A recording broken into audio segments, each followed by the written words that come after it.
In fact, we believe that 24 of them are alive. Many of them send sight of life through released hostages.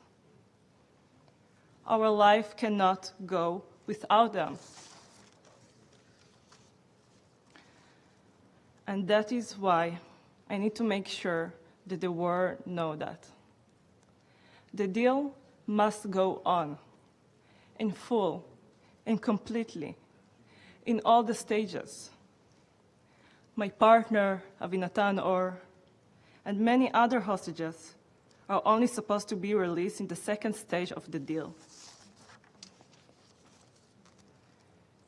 We are talking about innocent people detained from this bed, from a dance party, from their simple life, into a pure hell.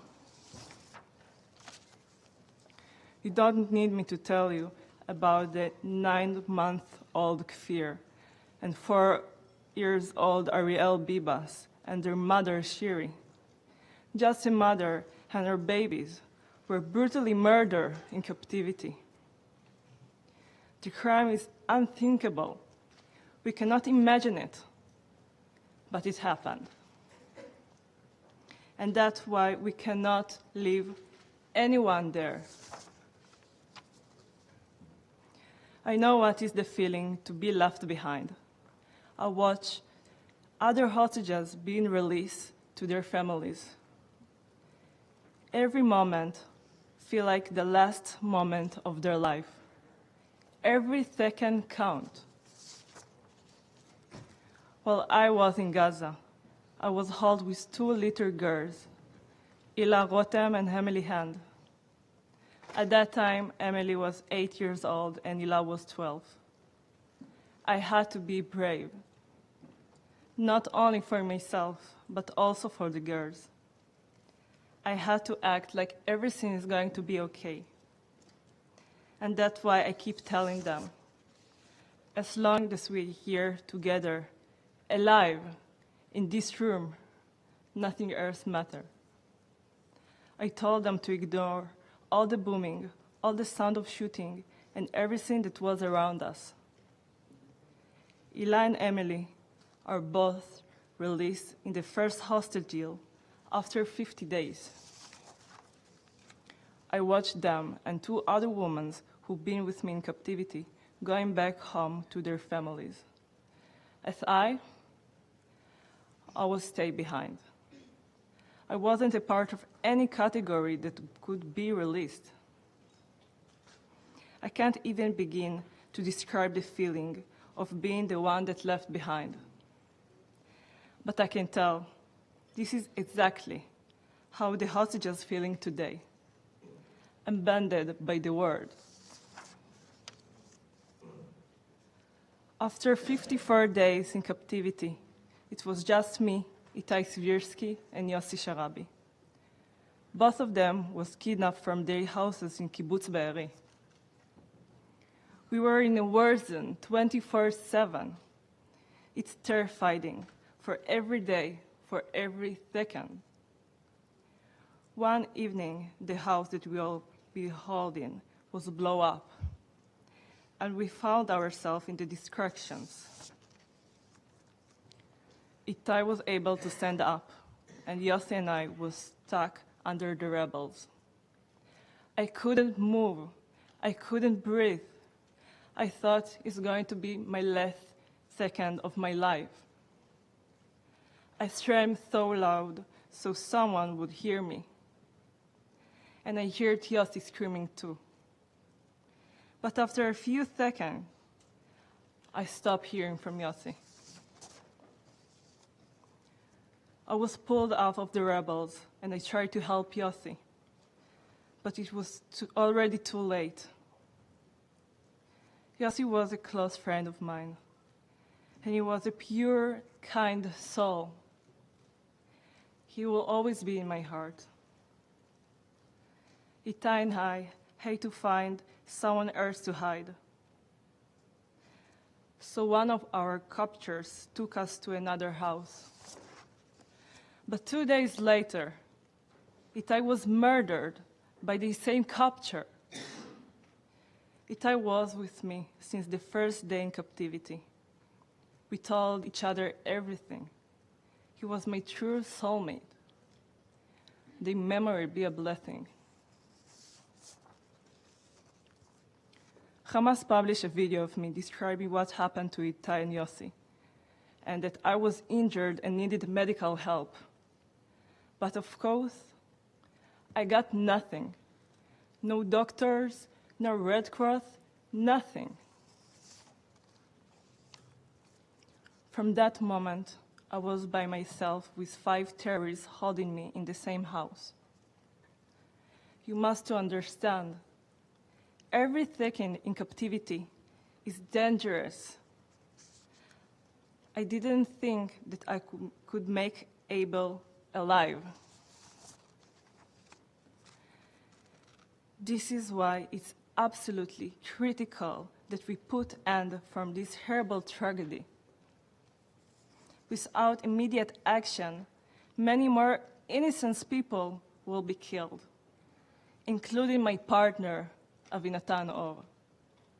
Until Avinatan returns, my heart is in captivity. Today, I come before you to say, do not let the darkness take over. Work hard to get everyone home now. Work for the light and against the darkness.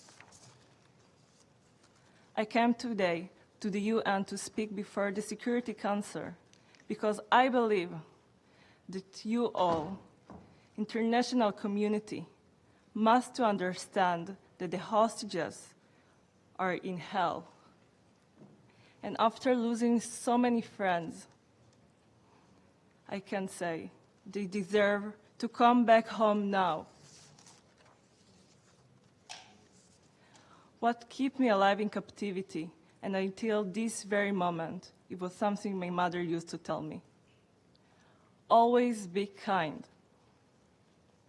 So in this forum, let me end with that. Be kind to each other. And please, bring all of them. Bring them home now. Thank you very much. I thank Ms. Agamani for her briefing. I now give the floor to Mr. Levy.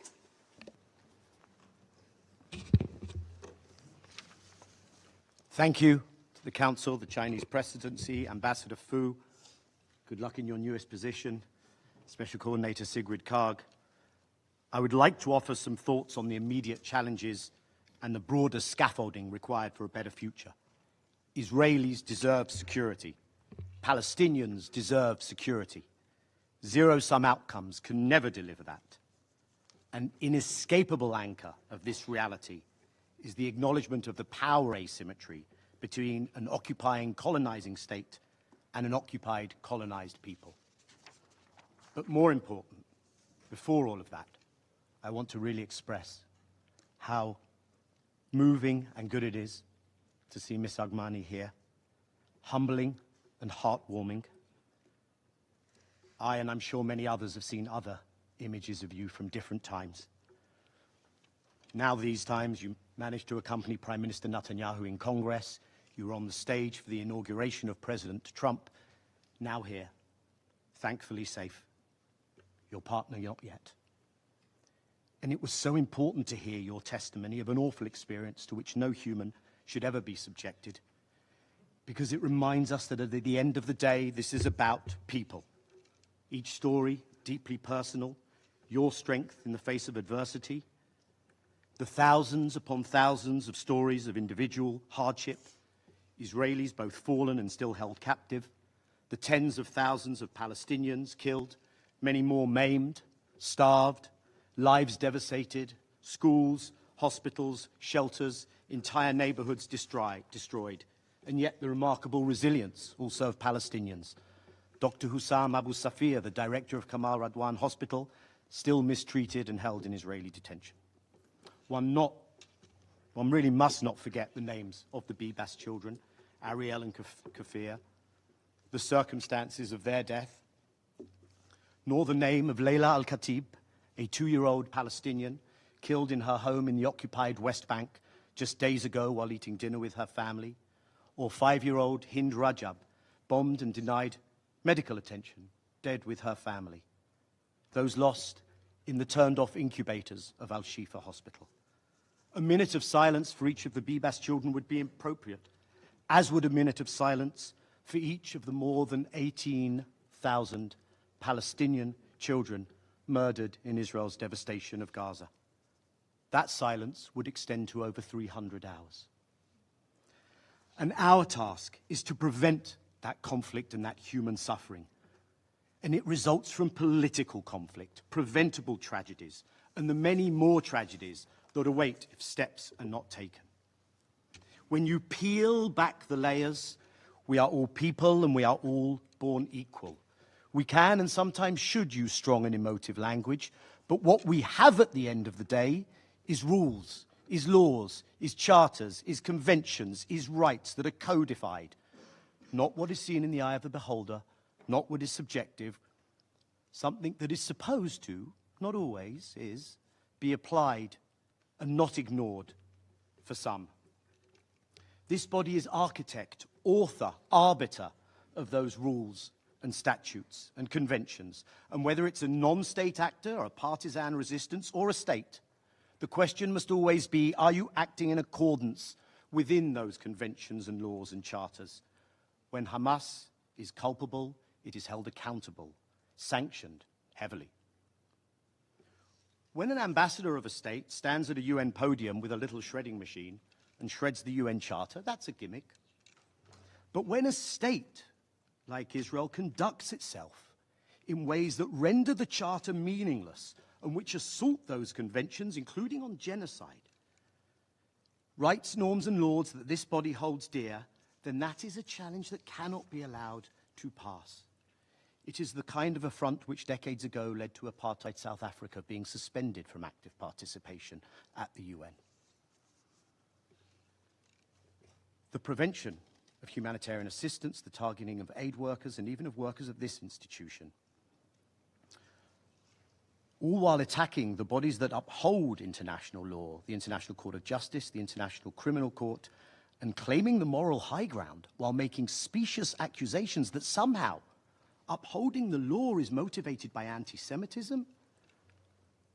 That worries me because it also cheapens what is a very real and dangerous phenomenon of anti-Semitism. As I have suggested before to this chamber, the absence of accountability, absolute impunity, is a guarantor of perpetual conflict. And I would put it to you that ultimately it does the people of Israel no favors either. I want to offer a very brief checklist of what, in an immediate and more medium term, scaffolding could be on which one could construct peace. The first that has been referred to already is the imperative of maintaining and completing this ceasefire, the release of all the Israelis, your partner included, the exchange of prisoners, the full Israeli military withdrawal, the surging of humanitarian assistance, which should never have been prevented. That requires the parties to implement their commitments. It will require the withheld Palestinian prisoner release to be made good on. It requires the role of the guarantors. There is good reason to fear that this could collapse. There is good reason to fear a resumption of those tragedies, and in particular, a possible renewed attempt to permanently depopulate the north of Gaza. A number of the families of those being held still in Israel, those being held in Gaza, the families in Israel, including some who have been released, have taken to the squares and towns of Israel out of fear that the intention of their own government is not to see this through. Two, the premise for a full ceasefire must learn from history and be based on reality. Hamas non-governance in Gaza is achievable. The movement itself has said so. But no party to a conflict will negotiate its own dissolution. unless it is destroyed on the battlefield or unless the root causes of the conflict are addressed. Hamas has not been defeated, and there will be resistance as long as there is the structural violence of occupation and apartheid. It is that simple. 3, a familiar pattern of displacing Palestinians from refugee camps, 40,000 so far, of destroying infrastructure, is being enacted now by Israel in the occupied West Bank. And Israeli government ministers are threatening to annex the territory and make life untenable for Palestinians. This after the ICJ designated the entirety of the occupation as illegal. As we enter the month of Ramadan, there are reasons to be concerned that provocations might intensify in Jerusalem and at Al-Aqsa. In an environment in which ethnic cleansing is openly discussed, we should not be surprised if that thought also comes to the West Bank. 4, attempts to terminate the functioning of UNRWA are an integral part of this pattern. This body should be in no doubt that abruptly imploding UNRWA will contribute to greater insecurity and despair, a greater vacuum, and an escalating social and political crisis. One thing it will not do, though, is change the status of the refugees or negate their rights. 5, one of the most dangerous developments this body must be seized of is the lurch towards zero-sum thinking. Maybe it could be called the apartheid is not enough camp, whereby the very continued physical presence of Palestinians is something that part of the Israeli polity cannot abide. The unlawful forced displacement of Palestinians must not be endorsed or encouraged by any state, let alone a P5 state. Nothing can be more dangerous for either peoples than the notion that one people will be removed from the land. We know the circumstances under which many Jews came to this area. We know attempts have been made in the past to remove Palestinians. Neither people will be ethnically cleansed nor submitted to genocidal violence. That both people have a permanent home in this land should be a foundational principle. Given point 6, given the above, if a commitment to 2 states is to be meaningful, then as you said, the urgency of generating a radically revised incentive structure cannot be exaggerated. I would argue that quite simply it will have to be imposed on the occupying power. And that is the stiff challenge facing the Global Alliance for the Implementation of the 2-State Solution and the International Conference due this summer. Partition was the solution bequeathed by this body when there were fewer than 60 members of the UN. 33 states voted for partition in 1947. Much of Africa, Asia, the Caribbean remained under Western colonial rule. In the absence of partition, what we have is a single dominion under an apartheid regime, all in a place where Christians, Jews, and Muslims have lived together in the past. How much longer can we ignore that in that single dominion, the legitimate alternative is the full enfranchisement, equal and democratic rights of all of those within that space?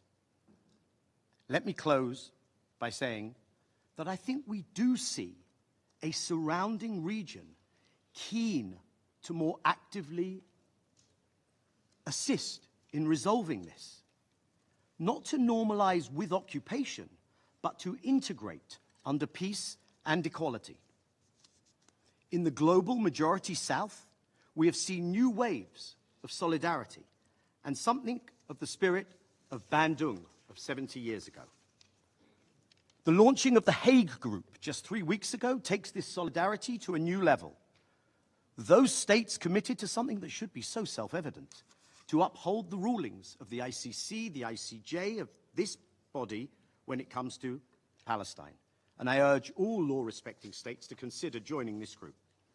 And globally, we live in an era of multipolarity, which, if I may say, the Chinese Foreign Minister Wang Yi some days ago in Munich said equal rights, equal opportunities, and equal rules must be the basic principles to avoid the Pandora's box of the law of the jungle and to avoid zero-sum games and exceptionalism, end quote. Applied to Israelis and Palestinians, it means both peoples are part of the future of this land, not at the expense of each other, but equally deserving the right to live in peace, security, and dignity. Thank you. I thank Mr. Levy for his briefing. I now give the floor to those council members who wish to make statements. I give the floor to His Excellency Mr. Georgios Gerotritis, Minister of Foreign Affairs of Greece. Thank you, Mr. President. Esteemed colleagues, it's a unique opportunity for the Council members to exchange views on a very critical issue at critical times. And I would like to thank our briefers, Ms. Kag and Mr. Levy, for their briefings, but above all, Noa Gramani for her shocking and alarming personal testimony. Following decades of war and instability, the Middle East currently stands indeed at a turning point. The ceasefire agreements in Lebanon and Gaza demonstrate that peace may indeed be attainable. During my recent tour in the region, I had a close-up experience of that new momentum. The recent long-awaited ceasefire and hostage release agreement in Gaza is a great example of this momentum and a reminder for all of us of what can be achieved through political will. After all, peace, like war, can succeed only where there is a will to enforce it. Political will is truly the key to finally overcoming the harsh reality of war, and in this spirit, I commend the persistent mediating efforts of Egypt, Qatar, and the United States, which continue to oversee the implementation of the ceasefire deal. It is now key to proceed to an agreement on all phases of this deal so as to ensure the release of all hostages and a permanent end of hostilities, which will allow planning for a more prosperous and secure day after for the whole region. Harrowing stories like Noah's or Siri Baiba's will echo for years. They remind us how urgent it is to immediately release all hostages and to make sure that what Noah described a few minutes ago never happens again. It reminds also that we need the ceasefire to hold and the conflict to end permanently. On the humanitarian front, the situation on the ground apparently remains alarming. Millions are in urgent need of primary health services, education, and shelter. Hence, the uninhibited and continuous flow of aid into all parts of Gaza should remain a priority. In this regard, we welcome the increase in the delivery of humanitarian aid following the ceasefire agreement, the reopening of the Rafah border crossing, and the reactivation of EU-BAM Rafah mission, in which Greece is pledging to participate. Mr. President, Greece is present in all efforts to alleviate the suffering of the people in Gaza. We have already welcomed, and we will continue welcoming injured children from Gaza for treatment to Greek hospitals. We also continue to send humanitarian aid to support Palestinian families, and through the Greek Orthodox Patriarchate of Jerusalem, the monastery of St. Porphyrios in Gaza has proven a safe haven of a big number of fellow human beings, both Christian and Muslims. We cannot change the past, but we can start laying the foundations for the future. Post-conflict planning, including governance, security, and reconstruction of the Gaza Strip, are also essential. The Palestinians should have a leading role in this process. Displacement of people would lead to instability in the whole region. The international community should continue assisting the Palestinian Authority, helping it addressing its immediate financial needs and implementing necessary reforms to promote good governance, strong institutions, and to ensure de-radicalization. The ceasefire agreement gives a much-needed impetus for the revitalization of the political process, the creation of a sovereign Palestinian state on the basis of a two-state solution according to the relevant Security Council resolutions, while recognizing the right of Israel to exist in peace and security. Sustainable peace is necessary to defeat extremism and radical forces in the whole region.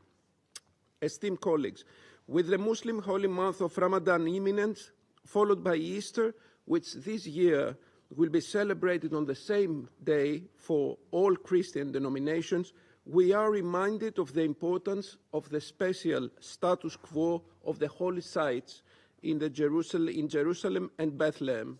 Taking into consideration the universal importance of the holy sites, I wish to reaffirm Greece's deep interest in the preservation of the status quo.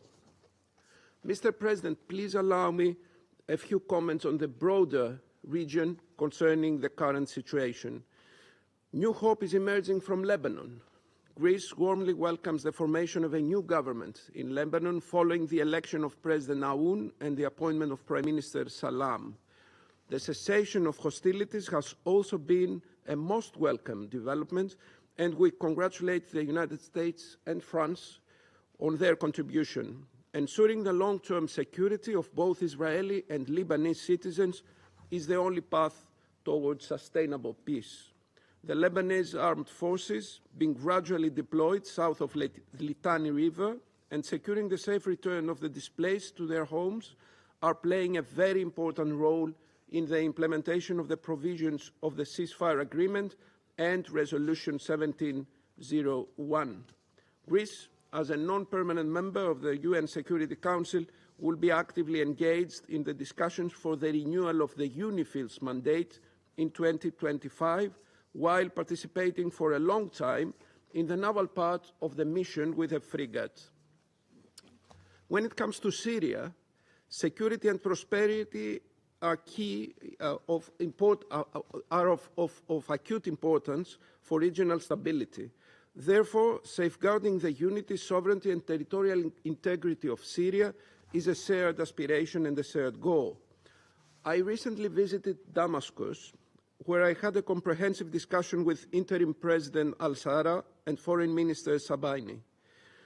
I also participated in a ministerial meeting on Syria held in Paris.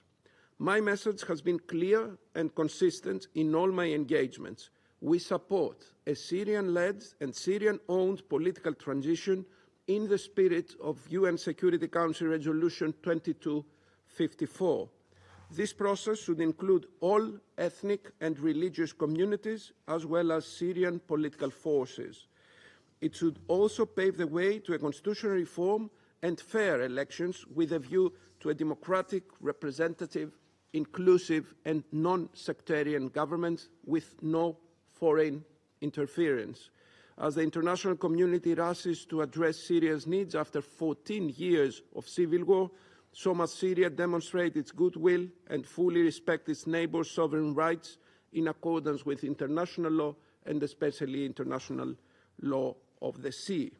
In my opinion, the process of returning to normality goes through the four pillars: gradual lifting of sanctions, institution building, reconstruction, and the return of Syrian migrants to their homes.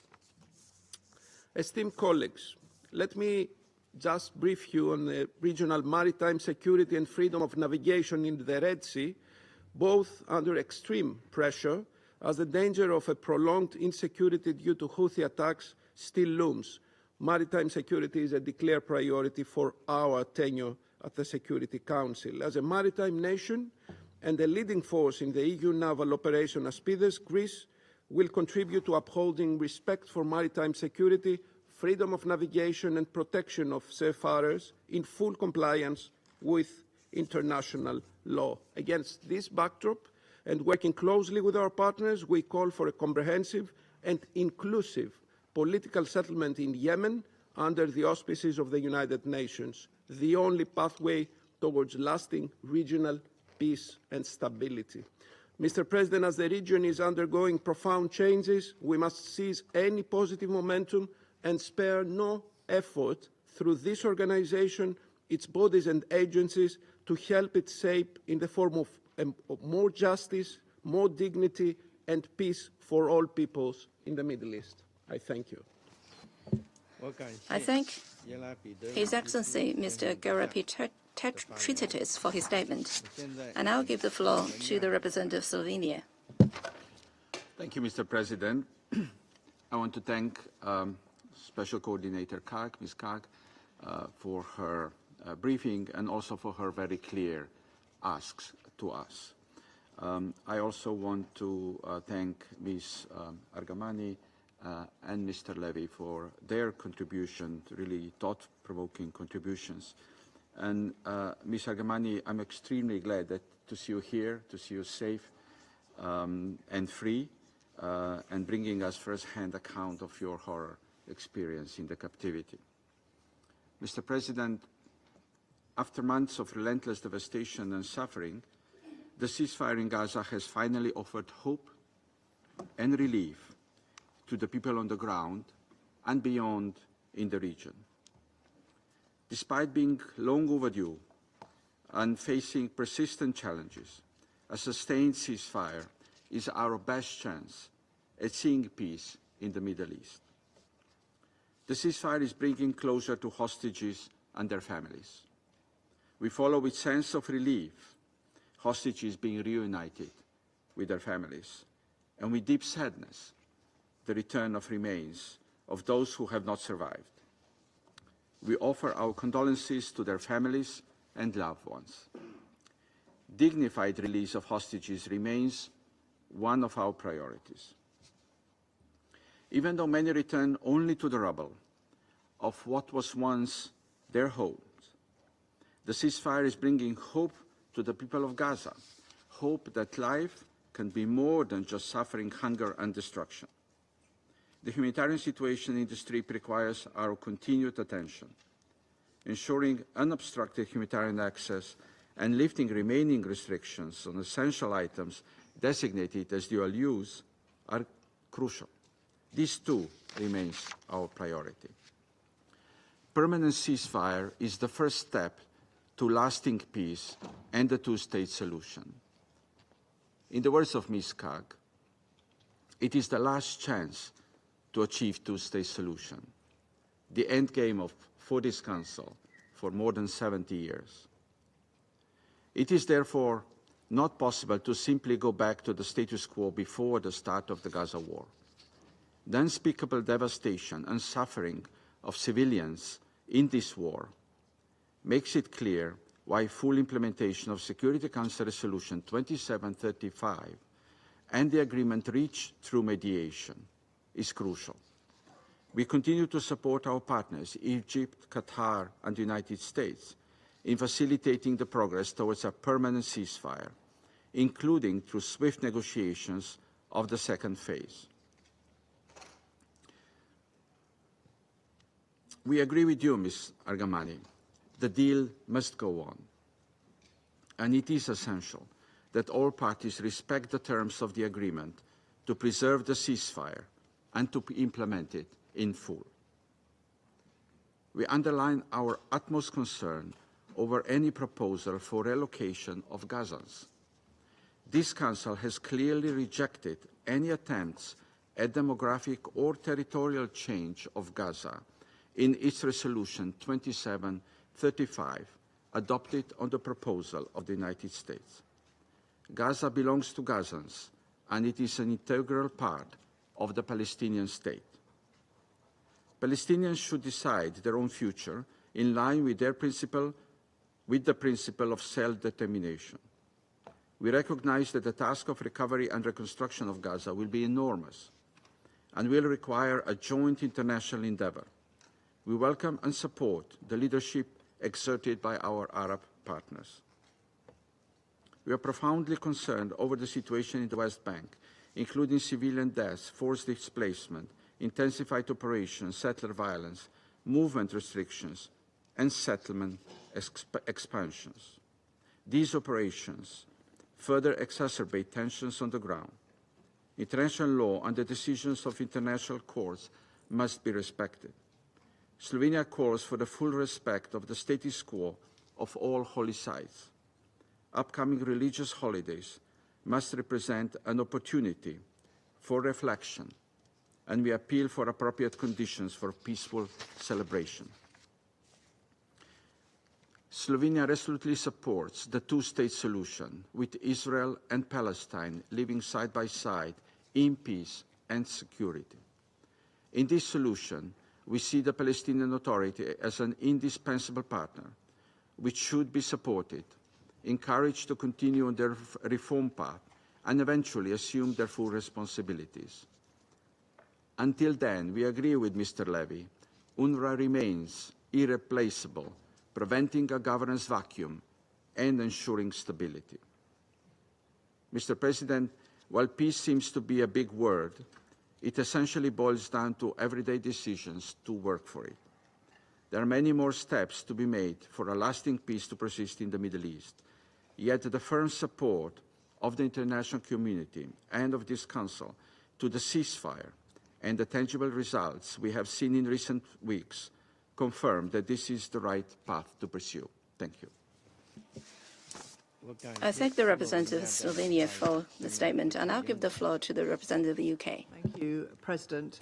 And I'd like to start by thanking Acting Special Coordinator Karg for her briefing, also Mr. Levy.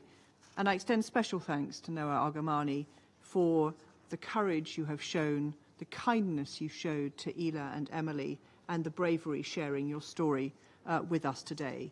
I echo the remarks of Coordinator Karg in support of the remaining hostages and extend our condolences to those who mourn the dead and the missing. We welcome the return of hostages during Phase 1 after an appalling ordeal, and we call for the release of all the remaining hostages, including Avinatan Orr, who also has links to the UK. We mourn the death of Oded Lifshitz, who had strong links to the UK, and we strongly condemn the vile killing of the Bibas family and the lack of dignity provided to deceased hostages. We support all work, all efforts to hold to account Hamas, the PIJ, and other terrorists who kidnapped so many innocents on the 7th of October. And I recall that this Council has called for the immediate and unconditional release of all hostages in all 4 of our resolutions since the 7th of October, and I repeat that call today. The ceasefire agreement reached on the 16th of January marked a crucial first step towards ending the devastation and suffering in Gaza and achieving a sustainable peace. We're calling for 3 things. First, Palestinian civilians should be able to return home and rebuild their lives. The people of Gaza have suffered unimaginable horrors, with over 46,000 people killed and homes and lives destroyed. The UK supports regional efforts to cohere around a single plan for the next phase and reconstruction in Gaza. These plans should be Palestinian-led, with the PA front and centre, along with a strong role for civil society. Second, we welcome the improvement in aid supplies since the ceasefire agreement. But make no mistake, the humanitarian situation remains dire. We still need to see a sustained increase in the volume and types of goods reaching civilians, especially shelter and medical items. There can be no backsliding on this. We call for an urgent update to the dual-use list to allow essential supplies in and for commercial deliveries to be reinstated. The ceasefire has demonstrated the central role of the UN and humanitarian actors, including UNRWA. However, the humanitarian space is tightening with ongoing visa restrictions and legislative proposals impacting NGOs. So we call on Israel to continue to work with the UN and partners to ensure aid reaches people in need. Third, the UK is seriously concerned at the expansion of Israel's operations, killing and displacing civilians in the West Bank. We recognise Israel's right to defend itself, but it must show restraint and ensure its conduct is proportionate. Restrictions on Palestinian movement in the West Bank are excessive. These fuel further instability and jeopardise the prospects for long-term peace. President, in conclusion, we urge all parties to sustain the ceasefire deal, implement the agreement in full, and support efforts to move to phase 2.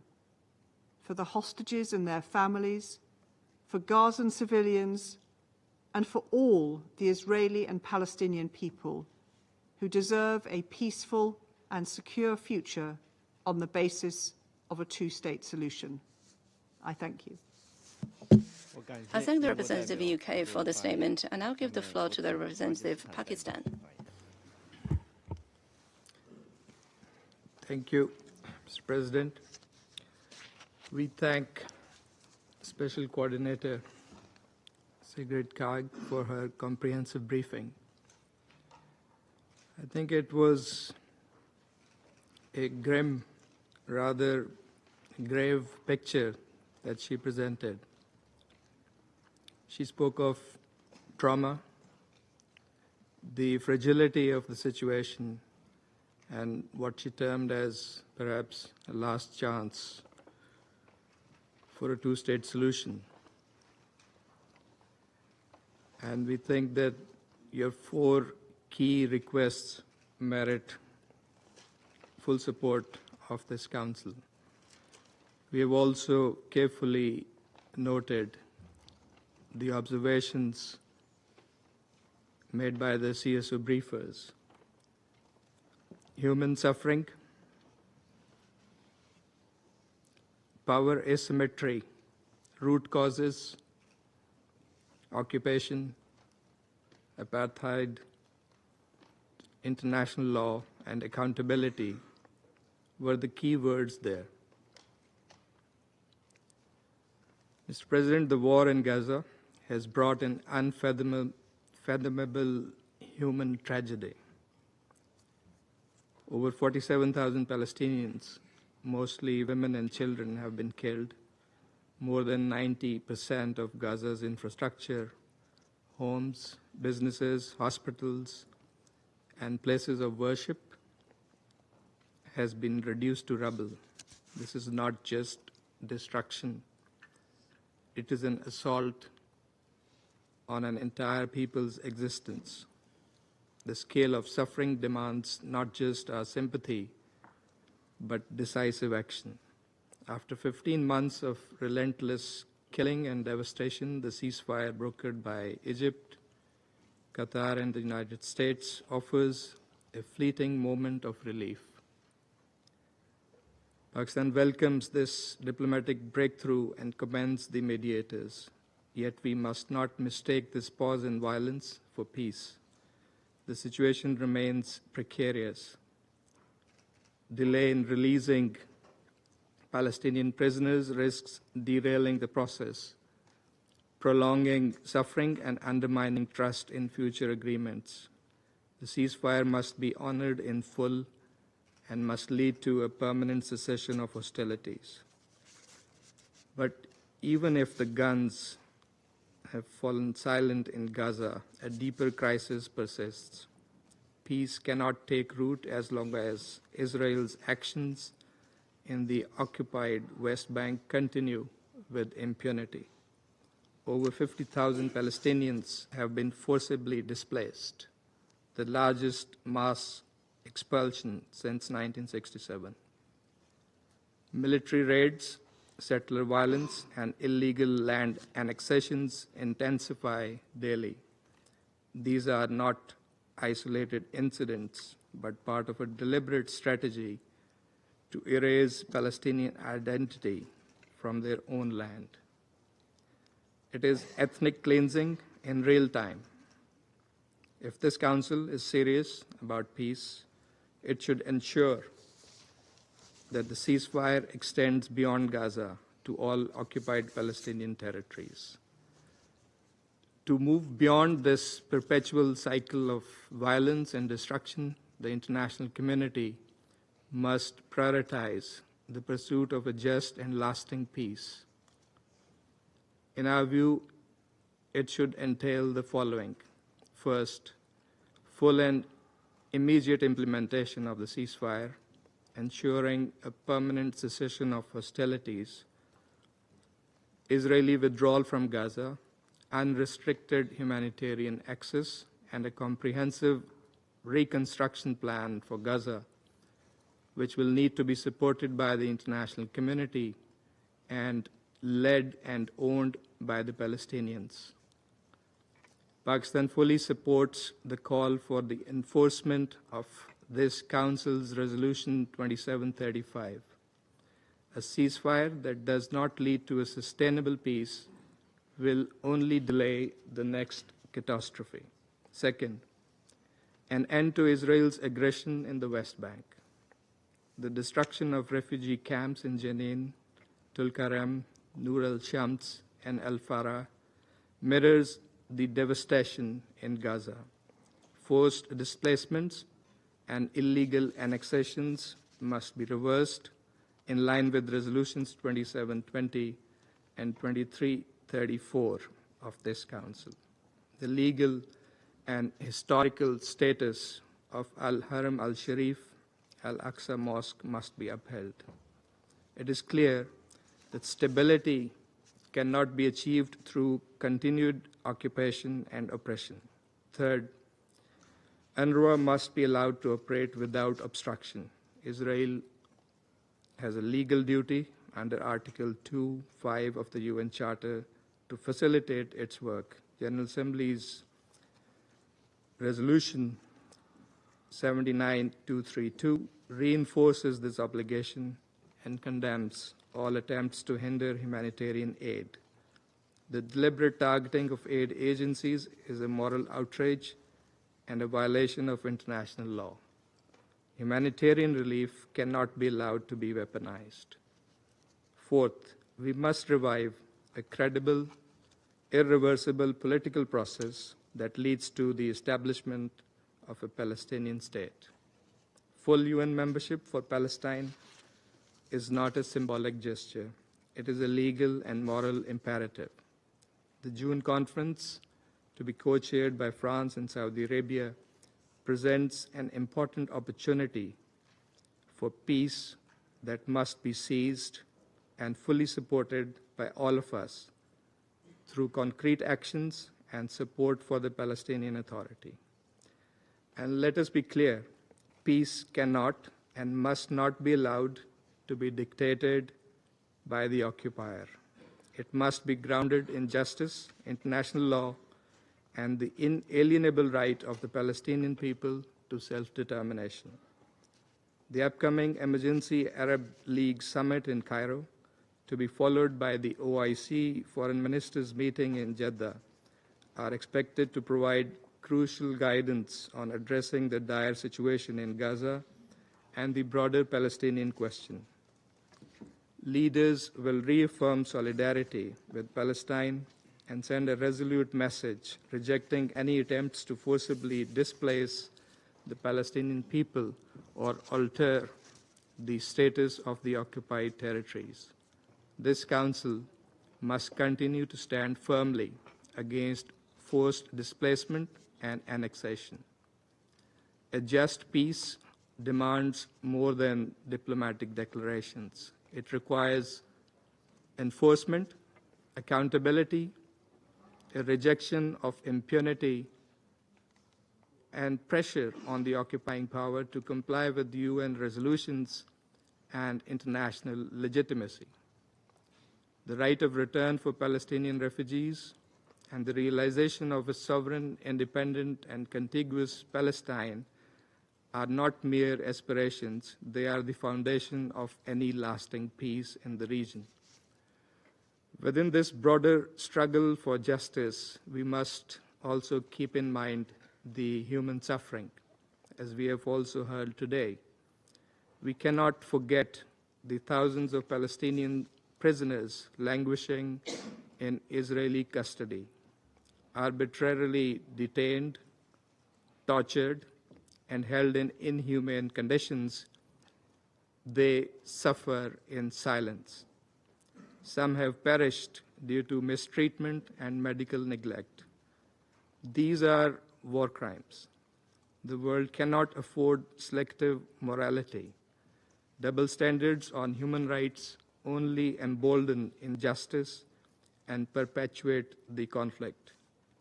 Israel's illegal occupation of the Arab territories is at the core of the turmoil in the Middle East.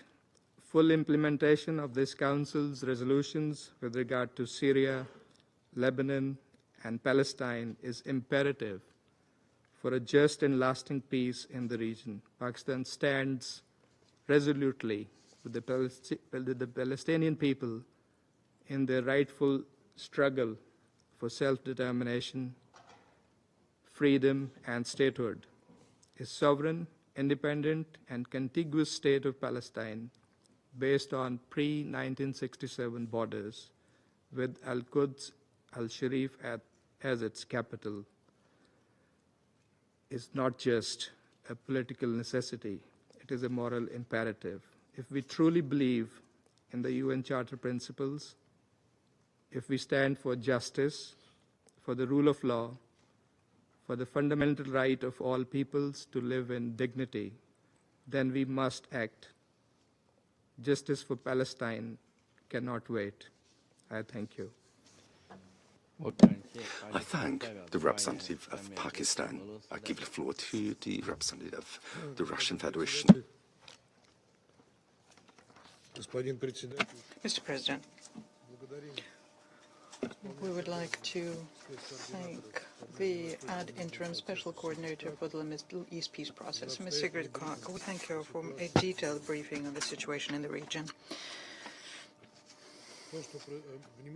And we listened very carefully to Daniel Levy and to Noor Argamani.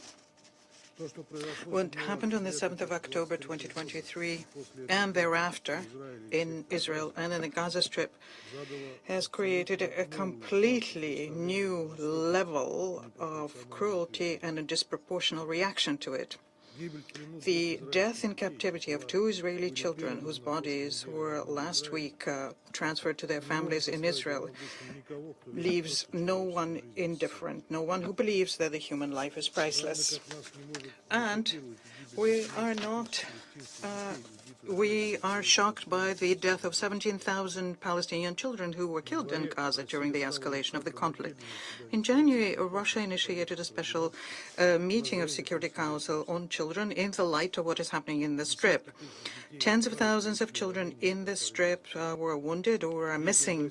The children in Gaza continue suffering from a lack of humanitarian assistance, hunger, and disease. And behind each of these episodes, there is a huge human tragedy. We send our condolences to the families and loved ones of all children whose lives were lost in this horrible and absolutely unnecessary conflict. We grieve not just for them, but also of all those who have fallen in the course of this escalation. Cruelty should not beget cruelty. This endless and vicious circle of violence must end. Mr. President, many responsible members of the Council, including Russia, for the long 15 months of the conflict have tried to stop it and obtain a ceasefire. Because of the position taken by the Biden administration, which aligned itself with Israel in everything, we haven't been able to do this for a long time. And it was only not 19th of January this year that we saw a glimmer of hope, when finally an agreement came into effect between Israel and Hamas. The fact that they were just about to be obtained was something that the American mediators kept telling us since the moment the Security Council Resolution 2735 passed in last June. At the same time, the kept members of the Council from passing any outcome or signal which could have accelerated the process. The long-awaited ceasefire in Gaza resulted in the release of the first hostages, including a Russian national, Mr. Trufanov, and the release of the Palestinians detained in Israel. This deal also unblocked the humanitarian assistance to all those suffering and needy and opened the opportunity for upscaling the supplies. But those were the only reasons for joy and optimism. As we're nearing the end of the first phase, the concerns grow about its further implementation. We increasingly hear from both sides mutual accusations and violations of bad faith in the implementation of individual steps. At the same time, the opaque monitoring mechanism, unfortunately, could lead, obviously, to a stalling of efforts and creates a risk of destabilization and fresh violence.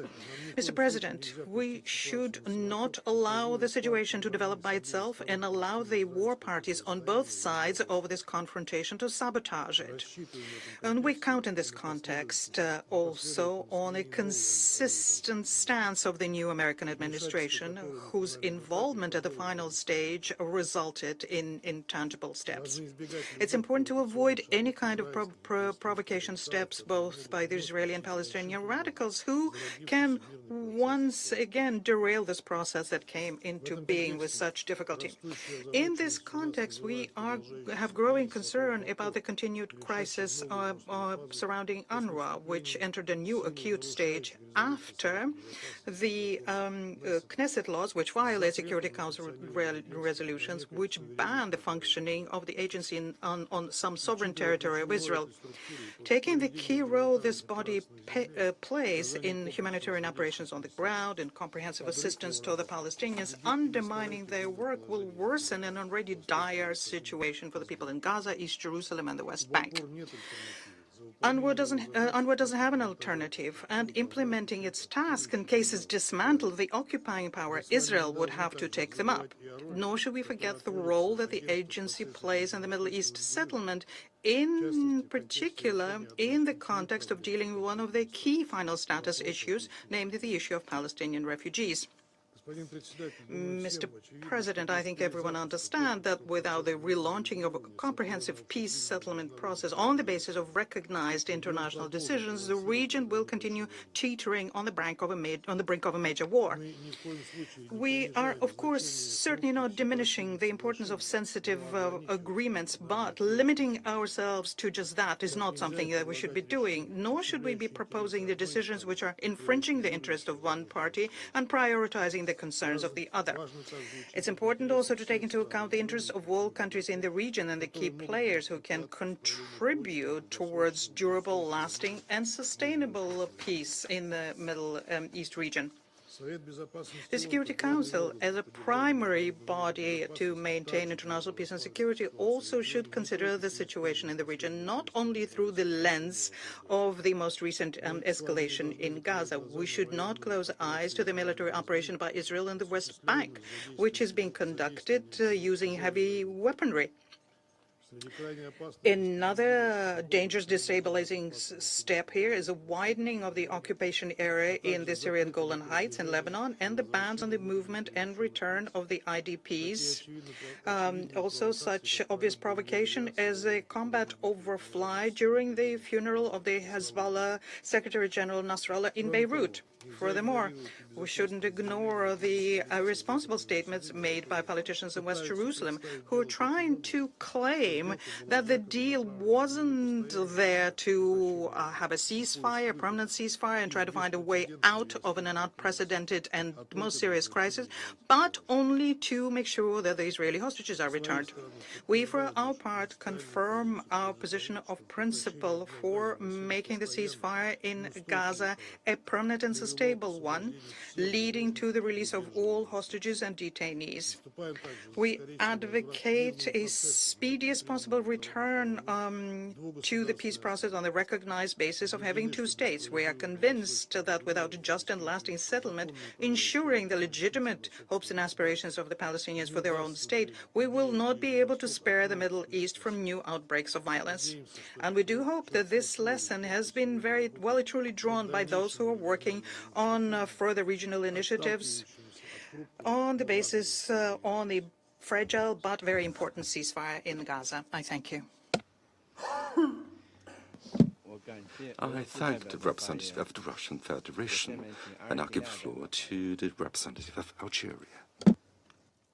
Mr. President, at the outset, I would like to express my sincere gratitude to the Special Coordinator, Mrs. Sigrid Kaag, for her sober and insightful briefing. We also listened attentively to the representatives of civil society. The situation in the occupied Palestinian territories remains a source of grave concern, despite the reduction of violence observed in Gaza following the ceasefire agreement in January. Yet, the situation continues to be volatile, with ongoing oppression and escalating tensions in the West Bank. Without hope for a political horizon or a durable solution, the suffering of the Palestinian people may persist indefinitely. In this context, I would like to highlight the following key points. First, the ceasefire agreement must be fully implemented. This agreement provided a crucial window for the delivery of humanitarian aid.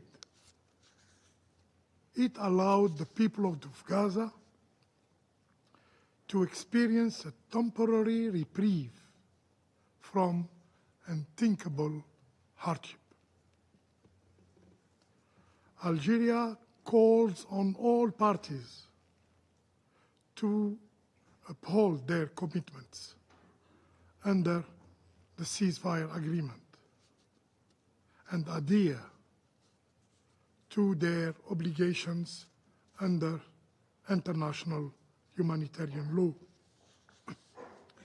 The ceasefire must be maintained in line with Resolution 2735, which emphasizes that the ceasefire will continue as long as negotiations are ongoing, and that the mediators will work to ensure these negotiations continue until all agreements are reached.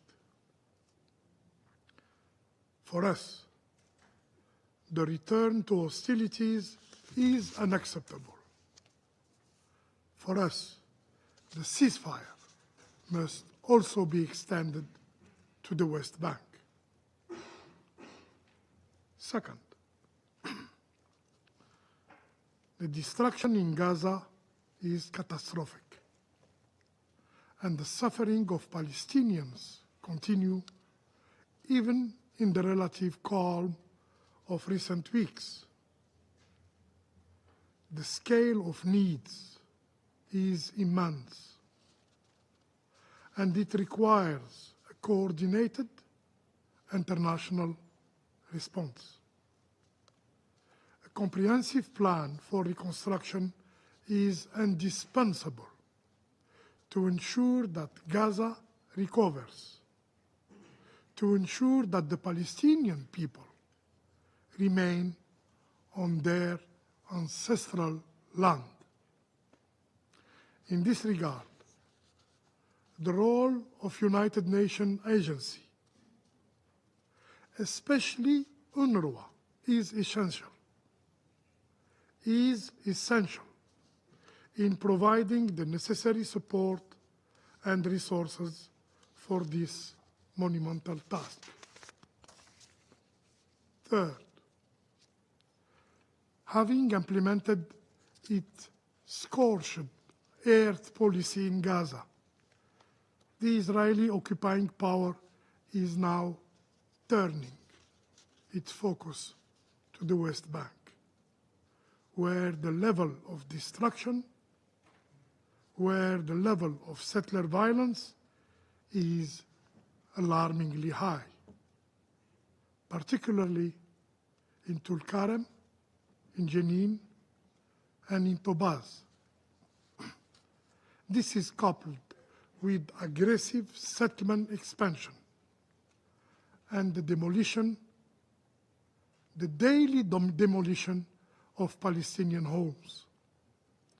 It is clear that Israeli politicians are actively inciting violence in the West Bank to serve internal political agendas. Israeli finance minister declared that our goal for 2025 is to demolish more than what Palestinians are building in the West Bank. This is a direct assault on the prospect of peace and stability, on the prospect of the two-state solution. Fourth, the weakening of the Palestinian Authority is a dangerous path that threatens the very existence of the Palestinian national prospect, of the Palestinian national project. It is a deliberate strategy by the Israeli occupying power, which dreams of a land free of Palestinians, from the river to the sea. In this context, Algeria condemns the Israeli recent decision to seize $90 million of Palestinian tax revenues. This move further undermines the ability of the Palestinian Authority to govern and to fulfill its responsibilities. Algeria firmly believes that the Palestinian Authority must be empowered to carry out its duty across all occupied territories. Only by strengthening Palestinian legitimate governance can we pave the way for sustainable peace. Mr. President, for Algeria, there are no double standards. Every innocent life must be protected. This principle lies at the heart of international humanitarian law, which safeguards civilians, particularly women and children, during armed conflict. We believe in justice that knows no boundaries. No one is above the law, and no one should be granted impunity. It is imperative to establish an international commission to investigate all allegations related to the situation in the occupied Palestinian territories. Every innocent life lost must be thoroughly and independently investigated, and those responsible whoever they are, must be held accountable. Nearly 18,000 children have been killed in Gaza. Do they deserve independent investigation and accountability? More than 8,000 innocent women have been killed in Gaza. Do they deserve independent investigation and accountability? Over 1,000 health workers have been killed in Gaza while performing their duties. Do they deserve independent investigation and accountability? More than 200 journalists have been killed in Gaza. Do they deserve independent investigation and accountability? Accountability and justice are essential to prevent the repetition of such horrors. To those who believe that the ceasefire ended the suffering of the people in Gaza, I say, you are mistaken.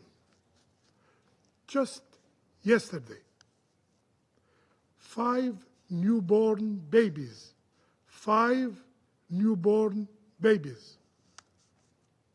froze to death in a hospital in Gaza City.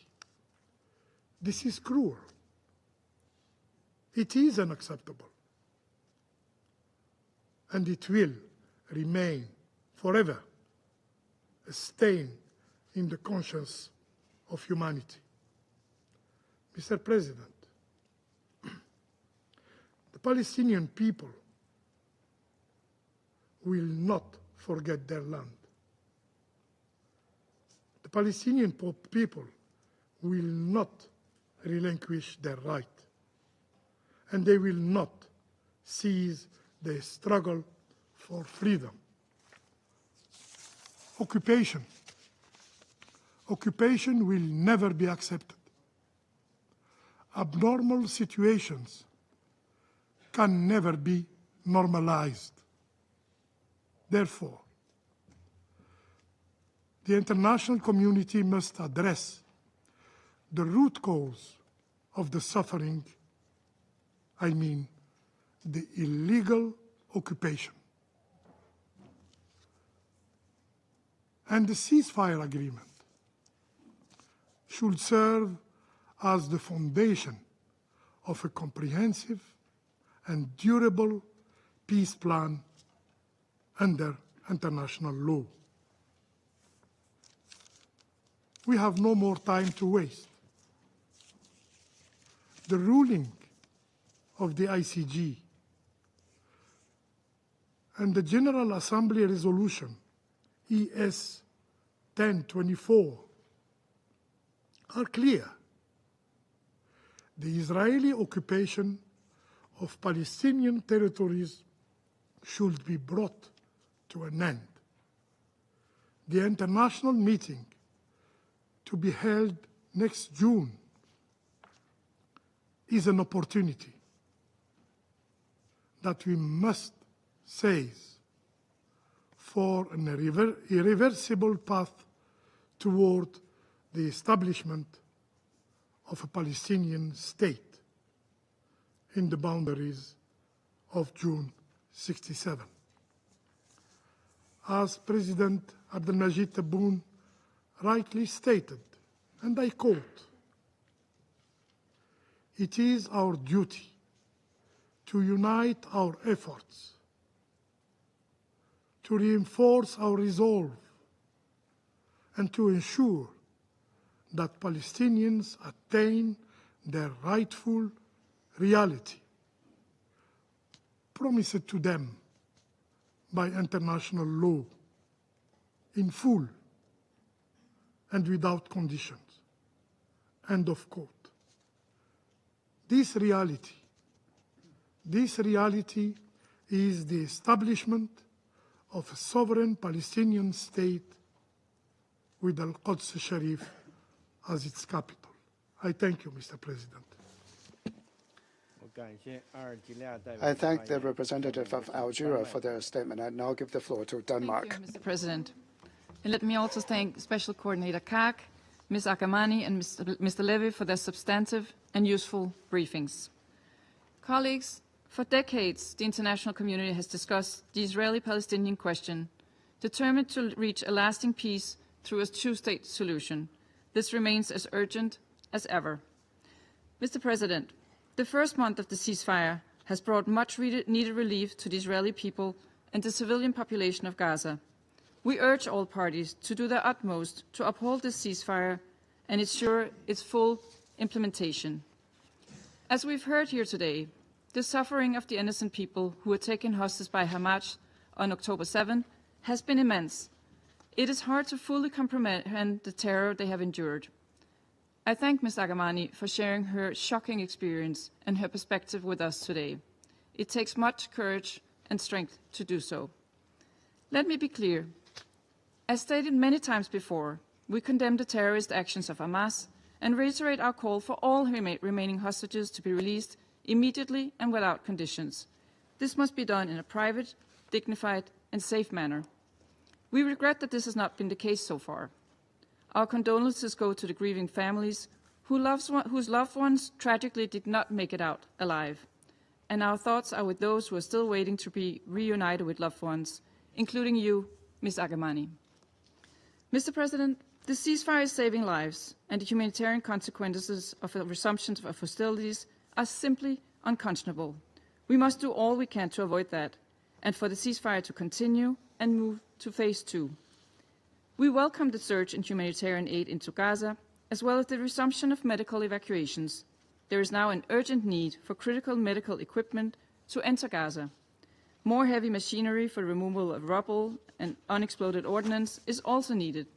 We thank the UN and the humanitarian community, including UNRWA, for their tireless work to make this possible. Gaza now faces a daunting task of reconstruction.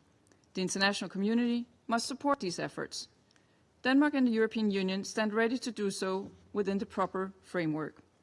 We note in this regard the active role taken by Egypt and other countries of the region in developing a comprehensive plan for Gaza's early recovery and reconstruction.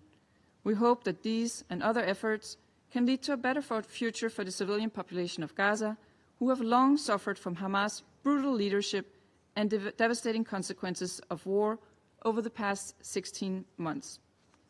Mr. President, in the West Bank, including East Jerusalem, we are deeply concerned by the escalating violence and large-scale security operations. We recognize the legitimate security concerns of Israel and the need to combat terrorism. However, we reiterate that security operations should be carried out in accordance with international law, including international human rights law. We are deeply alarmed by the continuing expansion of illegal Israeli settlements, the drastic increase in settler violence, as well as extensive movement restrictions. We recall that the settlements are illegal under international law and undermine the prospects for a two-state solution. The continuous settler violence must stop and perpetrators held accountable. Mr. President, recent attempts to forcibly enter and close down UNRWA schools in East Jerusalem, challenging Palestinian children's right to education, are deeply concerning. UNRWA has a unique mandate to provide state-like services to millions of Palestinians. Services UNRWA delivers until they eventually can be handed over to Palestinians. Hindering this mandate risks undermining the prospects of a two-state solution. We further emphasize the importance of reforming and revitalizing the Palestinian Authority to be able to effectively exercise their governance and security responsibilities in the West Bank.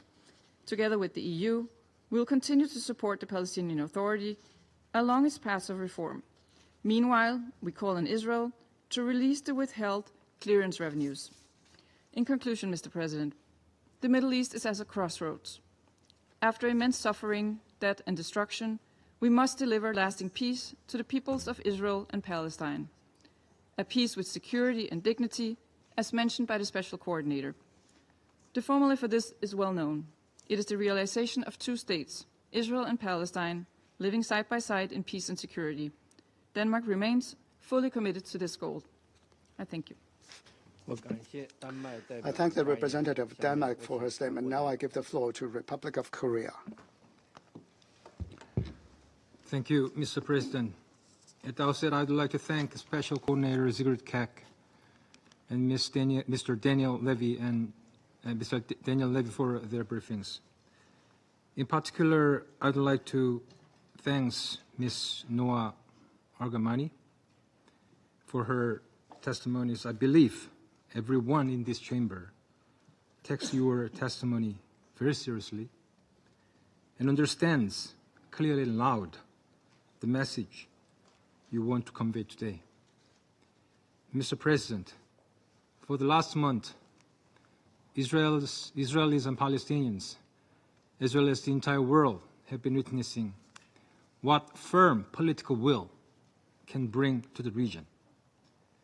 Family members of Israeli hostages, brutally and unjustifiably held by Hamas for more than a year, have finally reunited with their loved ones. Palestinian prisoners were also freed by Israelis. Hundreds of trucks now enter Gaza every day, and law and order there has been improved. Now is the time to think about a peaceful tomorrow. And it is clear that in order to prepare for those next days, beneficial to both Israelis and Palestinians, the current ceasefire deal must be extended to the second phase. Thus, we encourage both parties to faithfully engage in negotiations for these vital transitions, focusing on the pains of long-suffering hostages' families and Palestinian civilians in Gaza. Millions of lives hang in the balance. Innocent human beings must hold more weight than all other parochial political interests. To this end, we call on the parties to the conflict to sincerely implement the current phase of the ceasefire, hostage release agreement, with the utmost commitment. We share the emotional devastation of Israelis in finding out that one of the bodies retrieved last Thursday was not the expected hostage. Hamas must exert every effort to return all hostages, both living and dead, with dignity. To the family members, Israel must also abide by the agreed conditions of the deal and guarantee the entry of essential humanitarian aid, including medical equipment and shelters, and materials for recovery into Gaza. Temporary medical evacuations should also be ensured for those in need. We appreciate in this regard the ongoing efforts by mediators, US, Qatar, and Egypt, and believe that those countries will continue their utmost efforts to encourage the parties to reach a fruitful outcome soon. Mr. President, the ceasefire in Gaza must serve as a stepping stone for durable stability in Israel, Palestine, and beyond. In this regard, we remain deeply concerned about the current situation in the West Bank, including Israel's military operations, demolition of Palestinian homes, and violence by settlers against Palestinian civilians and their property. We are also concerned by OCHA and UNRWA's report that Palestinian access to education has been seriously undermined by restrictions and physical attacks on school. We call on Israel to remain committed to all international obligations, such as the protection of civilian infrastructure and inviolability of UN facilities, including UNRWA schools. We also call on Israel to ensure the accountability of illegal actions by its nationals, including settlers. Furthermore, the ongoing Israeli presence in Lebanon and Syria, does not pave the way for sustainable peace. Rather, it fosters hostility, undermines the new government, empowers armed groups, and erodes regional trust. We call on all parties to uphold international obligations to support regional stability and peace. Mr. President, for more than a year, we've borne witness to the extreme suffering of both Israelis and Palestinians, including children. The harrowing return of small, lifeless bodies of the Bibas brothers last week reminded us once again that the current confrontation resulting in endless agony should be put to an end at earliest time possible. Far too many children have died. In order to obtain a lasting solution, illegitimate aspirations and the security concerns of both Israelis and Palestinians should be fully considered based on the two-state solution. Noting the multiple suggestions for recovery and reconstruction in Gaza are being discussed in the international community, we hope the sincere discussions will lead to a viable, right-based plan for reconstruction in Gaza, in line with international law. The Republic of Korea, as a member of the Security Council, will keep engaging in this process. I thank you, Mr. President. I thank the representative ROK for the statement, and I'll give the floor to Guyana. Thank you, Mr. President. I thank Acting Coordinator Ms. Sigrid Kaag for her briefing and have taken careful note of the perspectives offered by Mr. Levy. I commend Ms. Argamani for her bravery during her harrowing ordeal in Gaza and thank her for sharing her experience with us today. Mr. President, Guyana has been closely following the developments in the occupied Palestinian territory. The pressing questions for us, as for many member states, concern the continued implementation of the ceasefire in Gaza and the end of the violence in the occupied West Bank. On both fronts, strong diplomatic efforts are required given the negative trends that we are seeing. This Council must exert every effort to ensure that the parties continue the negotiations toward a permanent ceasefire. In the same vein, it is imperative for the Council to take action to stop the spiraling violence being perpetrated by the occupying power in the occupied West Bank, including East Jerusalem. Mr. President, we have seen the respite afforded hundreds of thousands of Palestinians through the implementation of the first phase of the ceasefire in Gaza.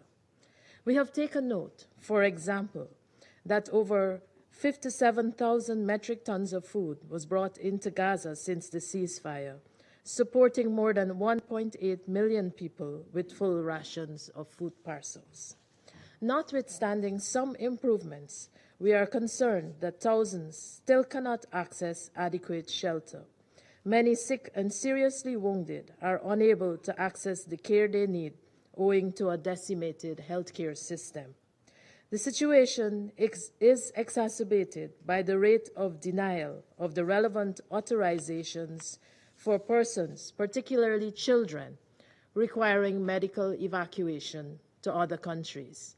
The continued characterization of certain critical items as dual use adds to the humanitarian strain that many Palestinians are still enduring. We regret that as Palestinians are experiencing immense suffering, the lifeline they have found in UNRWA has been taken away. This has happened despite decisions taken by member states of the United Nations for the agency to continue implementing its mandate as established by the General Assembly. We again call on Israel to abide by its charter obligations to ensure that the UN's work, including that of UNRWA, is not hindered in the occupied Palestinian territory. Guyana urges the parties to fully abide with their obligations under international law, including international humanitarian law and human rights law. We call for the unconditional and dignified release of all hostages and Palestinians detained in Israel without charge.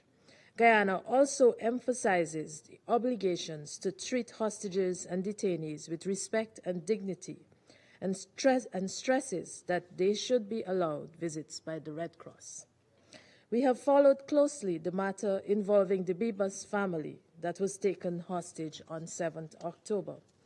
We are saddened that all those taken hostages were not released alive to Israel.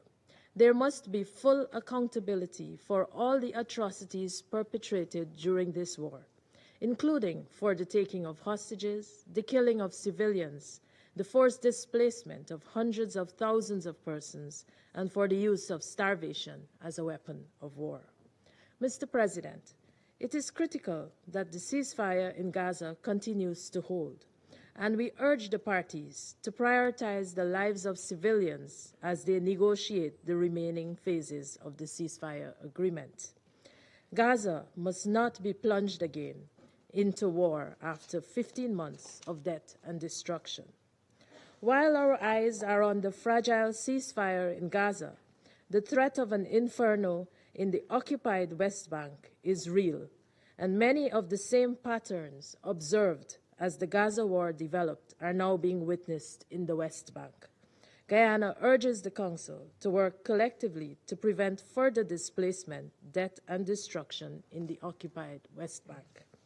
The cumulative effect of Israel's continued violent occupation of the Palestinian territories is the systematic undermining of the two-state solution and entrapment of the Palestinian people in a cycle of violence and poverty. Israel's operations in the occupied West Bank, for example, negatively impact the capacity of the Palestinian Authority to govern the area. We urge the international community to continue supporting a lasting, just, and comprehensive solution of the Palestinian question in line with the two-state solution. Israel's settlement policies and practices must end. It must adhere to its obligations to bring its occupation of the Palestinian territories to a swift end in line with the advisory opinion of the International Court of Justice and General Assembly Resolution ES 1024. I reiterate 3 appeals. First, there must be a permanent ceasefire in Gaza to create the conditions for Palestinians to rebuild their lives. Simultaneously, the hostilities in the occupied West Bank must cease. Second, all efforts aimed at resolving the Palestinian question should align with the two-state solution and help to advance it. Third and final, respect for international law should be the guiding principle that governs actions on the Palestinian question. I conclude, Mr. President, by emphasizing Guyana's unwavering solidarity with the Palestinian people and our commitment to contributing positively to the quest for a comprehensive, just, and lasting solution to the Israeli-Palestinian conflict. I thank you. I thank the representative of Guyana for the statement, and I'll give the floor to the representative of Somalia.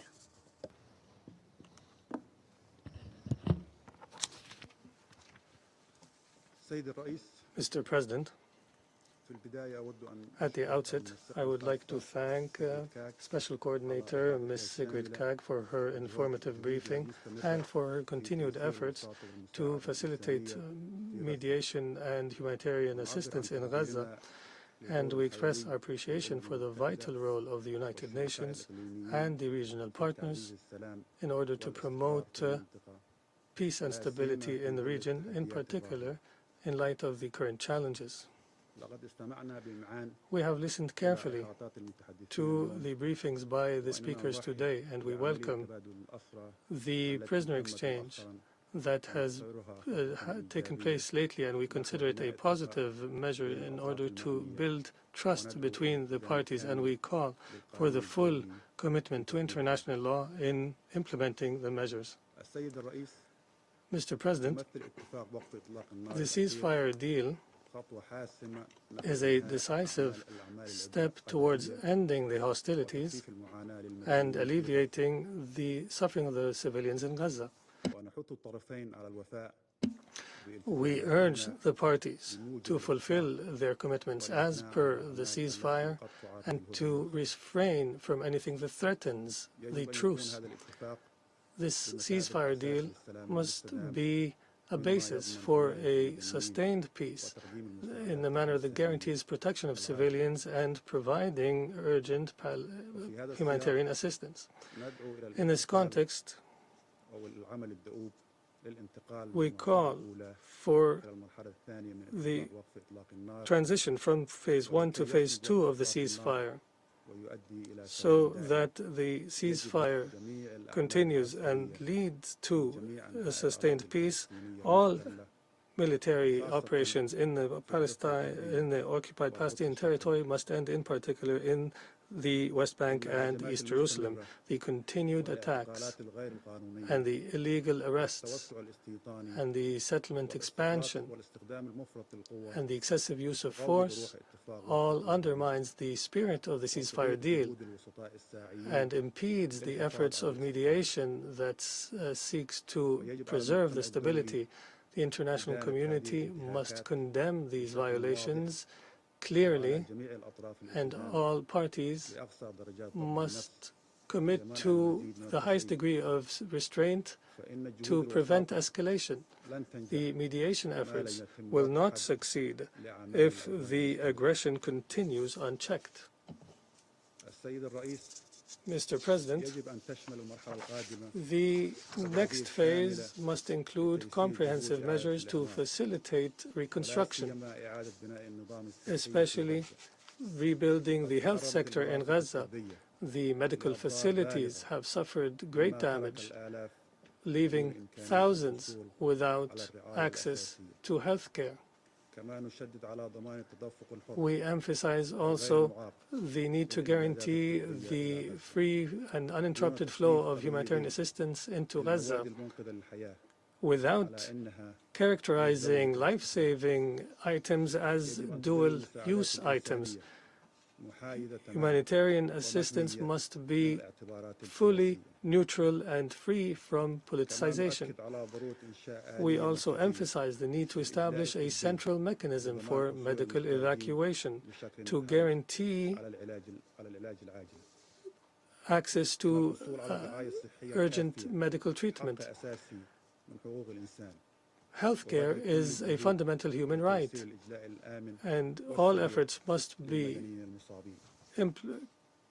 implemented to secure safe medical evacuation. Mr. President, we have been following with great concern the recent restrictions imposed by the Israeli authorities against UNRWA. UNRWA is the lifeline of humanitarian assistance in Gaza. They provide vital assistance, healthcare, education for millions of Palestinians. Banning UNRWA's operations increases the humanitarian crisis and prevents vulnerable segments from essential services. And despite these challenges, the collective support for UNRWA is necessary so that we can guarantee the continued services, education, and health services for millions of Palestinians. We urge the international community to support UNRWA in order to guarantee its continued effective operations and life-saving services for Palestinian refugees. In conclusion, Mr. President, the people of Gaza, as have all Palestinians, have suffered decades of suffering and persecution. It's time for serious work for the sake of a lasting peace that preserves justice and rights and dignity for all. We call on the international community to continue supporting diplomatic efforts and to engage for the sake of reconstruction and providing humanitarian assistance to guarantee a future of hope and stability. This fair and lasting solution is based on the principles of self-determination and the right of return. The Palestinian people must not be deprived of their legitimate aspirations in sovereignty, dignity, and security. Any peace initiative must address these fundamental rights represented in the establishment of a sovereign, independent Palestinian state on the borders of 1967, with East Jerusalem as its capital, and must guarantee the right of refugees to return home as per the General Assembly Resolution 194. Thank you, Mr. President. I thank the representative of Somalia for the statement, and I'll give the floor to the representative of Sierra Leone. President, I thank Special Coordinator Sigrid Kaag for her valuable update on the overall situation in the Middle East, particularly regarding the status of the implementation of the ceasefire agreement in the Gaza Strip and the ongoing escalation in the West Bank. I also thank Mr. Daniel Levy for his contribution. A special thank you to Ms. Noah Agamani for her personal testimony and call for action, which we must heed. At the outset, Sierra Leone is encouraged by the steady progress in implementing the ceasefire agreement between Israel and Hamas, which took effect in January this year. This first phase provides an opportunity for the conflicting parties to fulfill their obligations under international law and humanitarian law, ensuring the protection of civilians and civilian infrastructure. We're encouraged by the renewed sense of relief and optimism that the pause in hostilities brings to civilians in the Gaza Strip and to the hostages held by Hamas since October 2023, despite the uncertainty that still looms.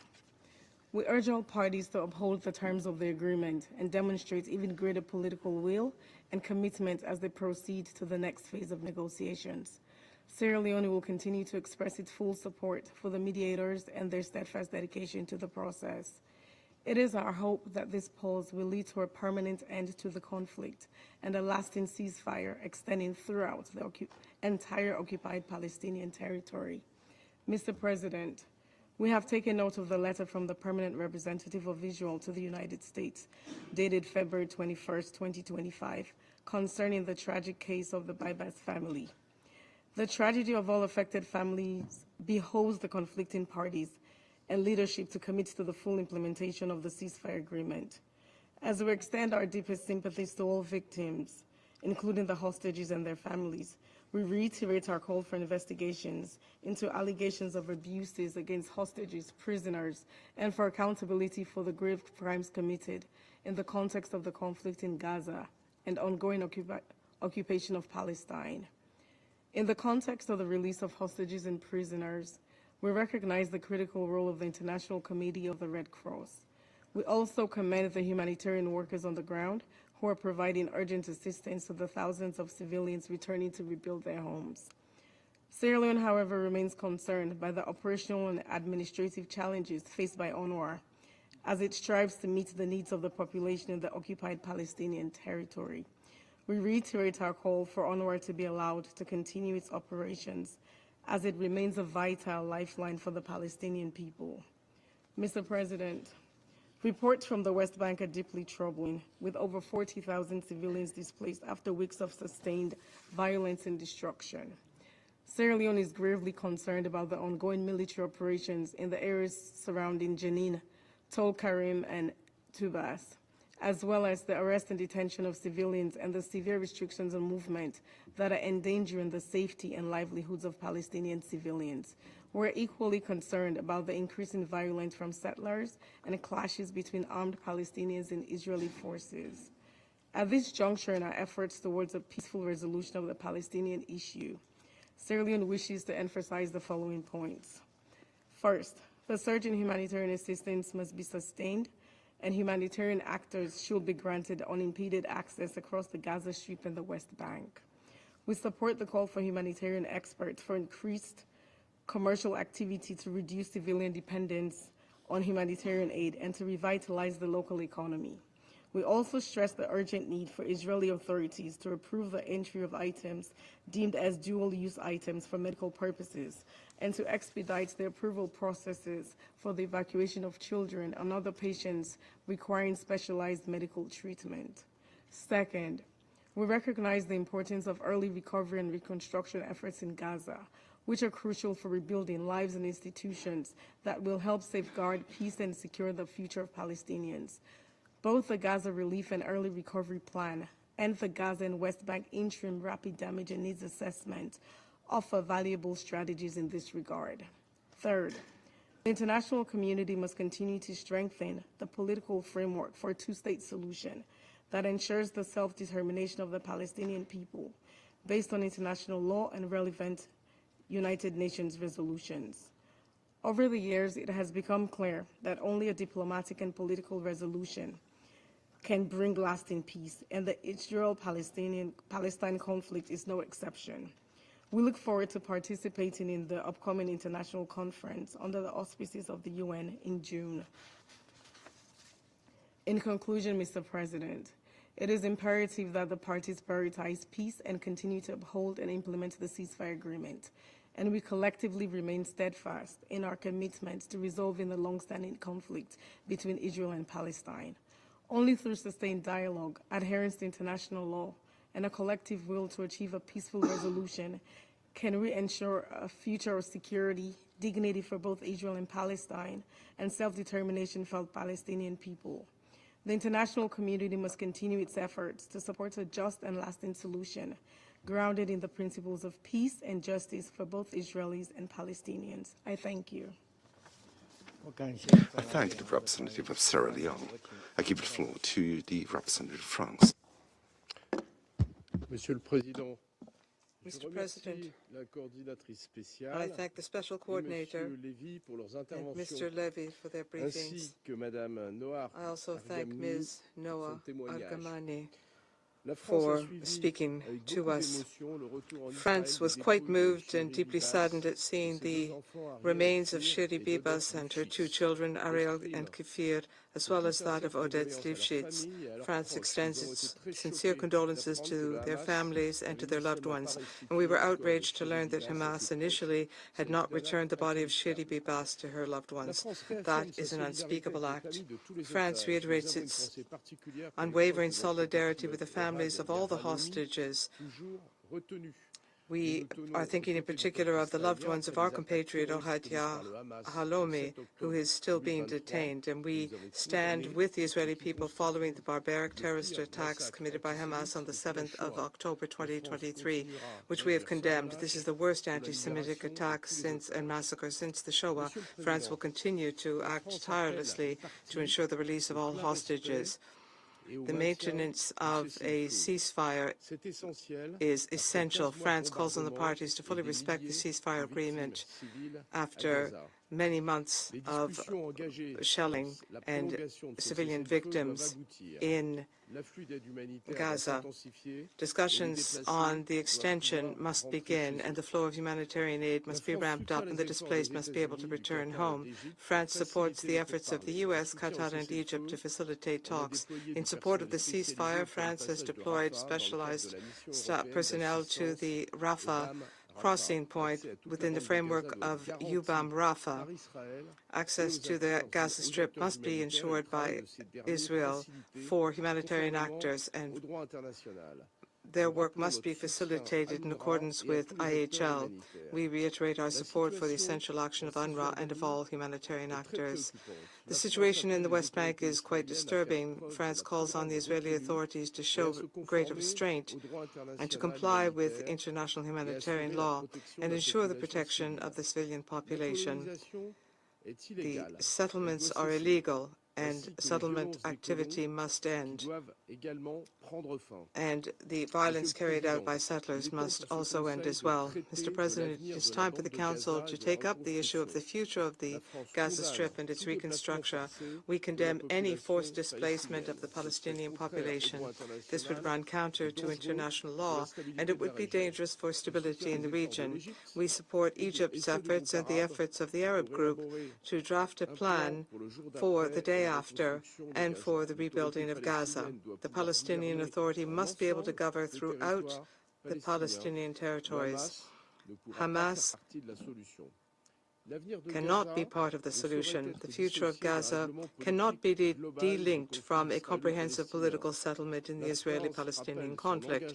France recalls its commitment to the irreversible process of an effective implementation of the two-state solution with security guarantees for Israelis and Palestinians. This is the only way to ensure just and lasting peace. With that in mind, France will co-chair in June 2025 with Saudi Arabia an international conference for the implementation of the two-state solution here in New York. Thank you. I thank the representative of France, and I give the floor to the representative of Panama. Thank you very much, Mr. President. Panama welcomes the holding of this meeting, and we are grateful to Ms. Sigrid Kaag for briefing us on the situation in the Middle East and in Gaza. We also welcome the briefings of the, the Observer State of Palestine, Israel, and Kuwait at this meeting. And we are also grateful for the briefings provided by Ms. Noa Argamani. Truly a tragic story, and we thank Mr. Daniel Levy as well for their sincerity.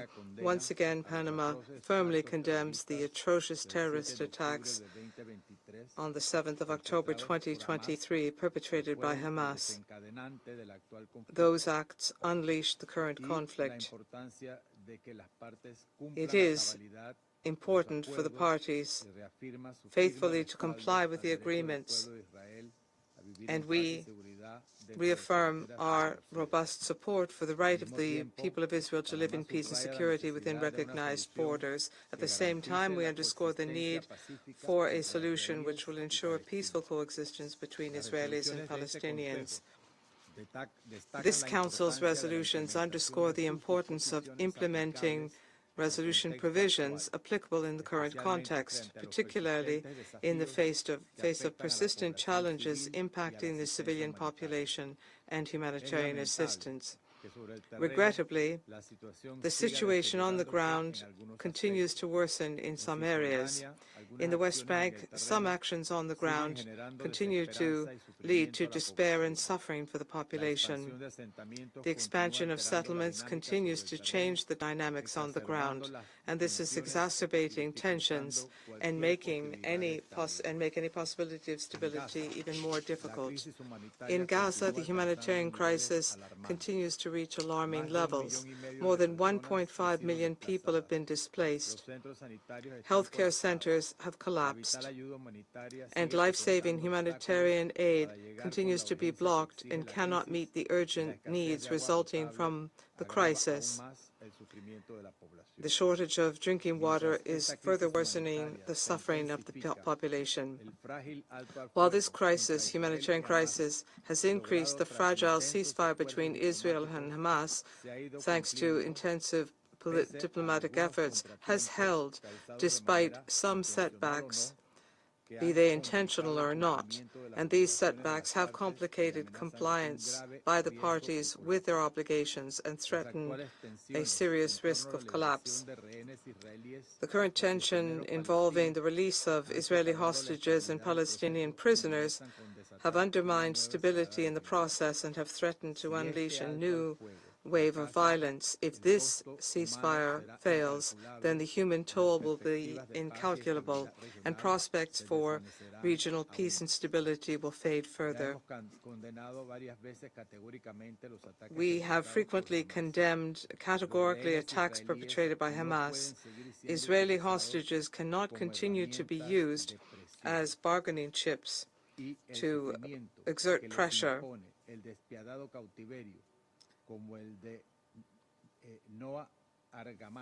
The testimony that we've had from Noa Argamani here, it was a very moving testimony of her own personal experience. Such tragedies are unjustifiable. We thank her for her courage and the wisdom of her message. Hostages cannot be used as leverage in negotiations without any guarantees.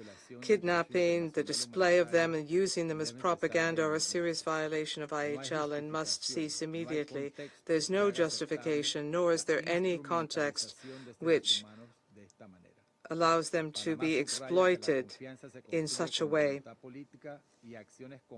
Panama underscores that trust must be built through political will and concrete actions and not through threats, and we urge the parties in the conflict to continue to promote diplomatic solutions to ensure the implementation of the agreements that have been reached, and so that sustainable peace can be achieved and urgent reconstruction can begin so that we can restore trust. The cessation of hostilities alone will not resolve uncertainties about the future of Gaza, where humanitarian and institutional devastation require rebuilding and effective governance for lasting stability. The international community must go beyond ending violence and must address the conditions that have led to a prolongation of conflict. Mr. President, entire generations of Israelis and Palestinians have grown up under the shadow of violence, and children, rather than learning in school, have had to survive and have seen their childhoods cut short as a result of this never-ending conflict. Hundreds of thousands of lives have been taken away. These are not mere figures, not cold statistics. These are people with names, with pasts, with dreams that they will never fulfill, with families who mourn them and families who will be marked by the empty space they have left. Their deaths cannot be seen as an inevitable consequence of the conflict. Every one of them reminds us of the urgent need to find a solution to put an end to this suffering. And to those who have survived, who today live in the rubble of what they used to call home, as well as those who have been released after months of captivity, all of them deserve something basic: dignity. Thank you. I thank the representative of Panama. I shall now give the floor to the representative of the United States. Thank you, Mr. President. Thank you, Special Coordinator Sigrid Kaag and Daniel Levy, for your briefings. And the United States wants to especially thank Noah Argamani for coming here today to provide such compelling testimony to the depravity of Hamas and what you endured. The United States stands with you and with all hostages, and we join other members of this council who have expressed condolences for those who lost loved ones, and to demand the release of those still in captivity, including your partner. At the outset, it is important to note that the United States continues our work with Qatar and Egypt to ensure full implementation of the ceasefire and hostage release deal. The depth of Hamas's cruelty knows no ends, and we are appalled and horrified by their desecration of the remains of Shiri Bibas. This is a gruesome scene, and we join the people of Israel in mourning the loss of several members of the Bibas family. Kafir was not even a year old when he was taken, along with his 4-year-old brother, Ariel.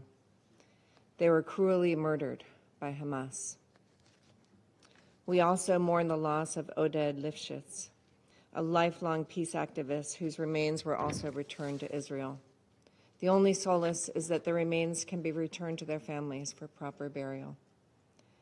Despite the squalid conditions in which he was held, we are glad that American citizen Sagai Dekel Hen was released after nearly 500 days in captivity. That said, we must never forget the lives taken as a result of the brutal Hamas terrorist attack on October 7th, 2023, and the horrors endured by countless innocent people in the war that followed as a result of Hamas's actions. Hamas still holds 63 hostages, including New Jersey native Edan Alexander, and the remains of 4 Americans murdered by Hamas in Gaza. The taking of hostages is a despicable, criminal act. All hostages must be released now. Mr. President, as President Trump has made clear, the future of Gaza must look different. We cannot rely on the tired ideas of the past and expect better results. Bold thinking is needed to avoid ending up in the exact same place: death, destruction, and instability, which is untenable for Israelis, Palestinians, and the region. We have seen Hamas cynically weaponize the suffering of Palestinians by using civilian infrastructure to store caches of weapons, house fighters, and coordinate attacks.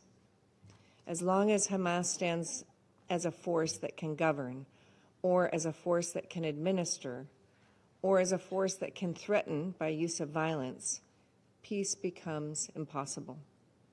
Hamas must be eliminated. It must be eradicated.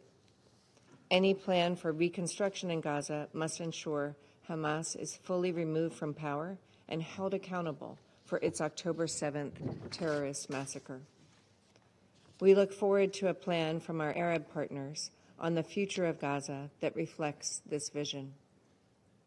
Mr. President, as Israel continues to balance its safety and security requirements, we recognize its efforts to facilitate the delivery of humanitarian aid to the people of Gaza.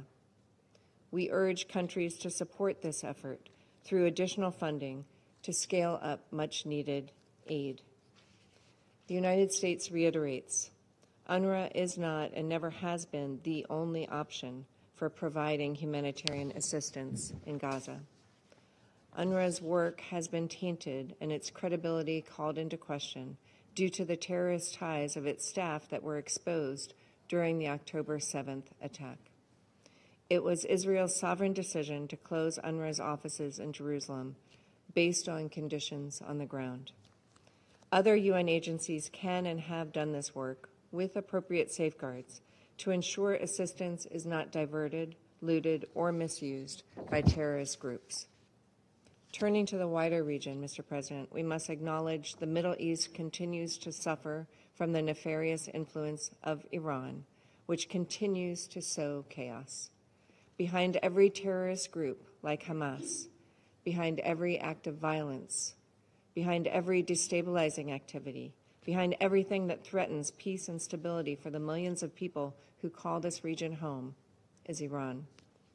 The United States will not allow Iran to manufacture or acquire nuclear weapons, through which the regime would seek to render itself immune from external pressure.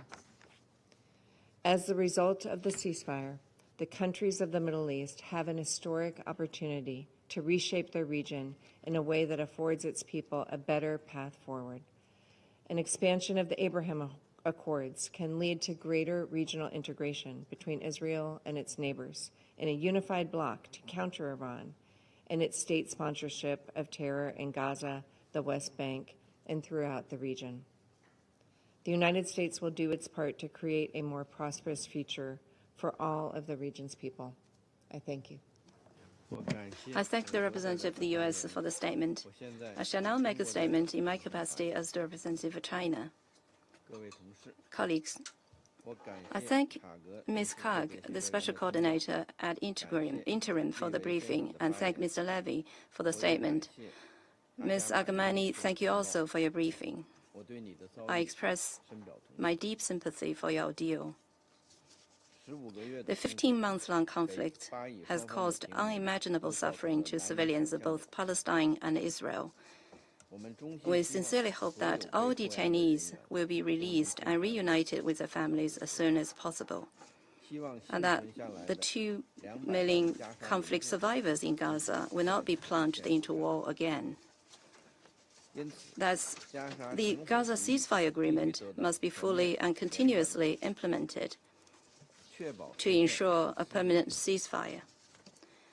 We are gravely concerned about the recent frequent violations of the ceasefire agreement and strongly call on parties concerned to fully implement the ceasefire agreement.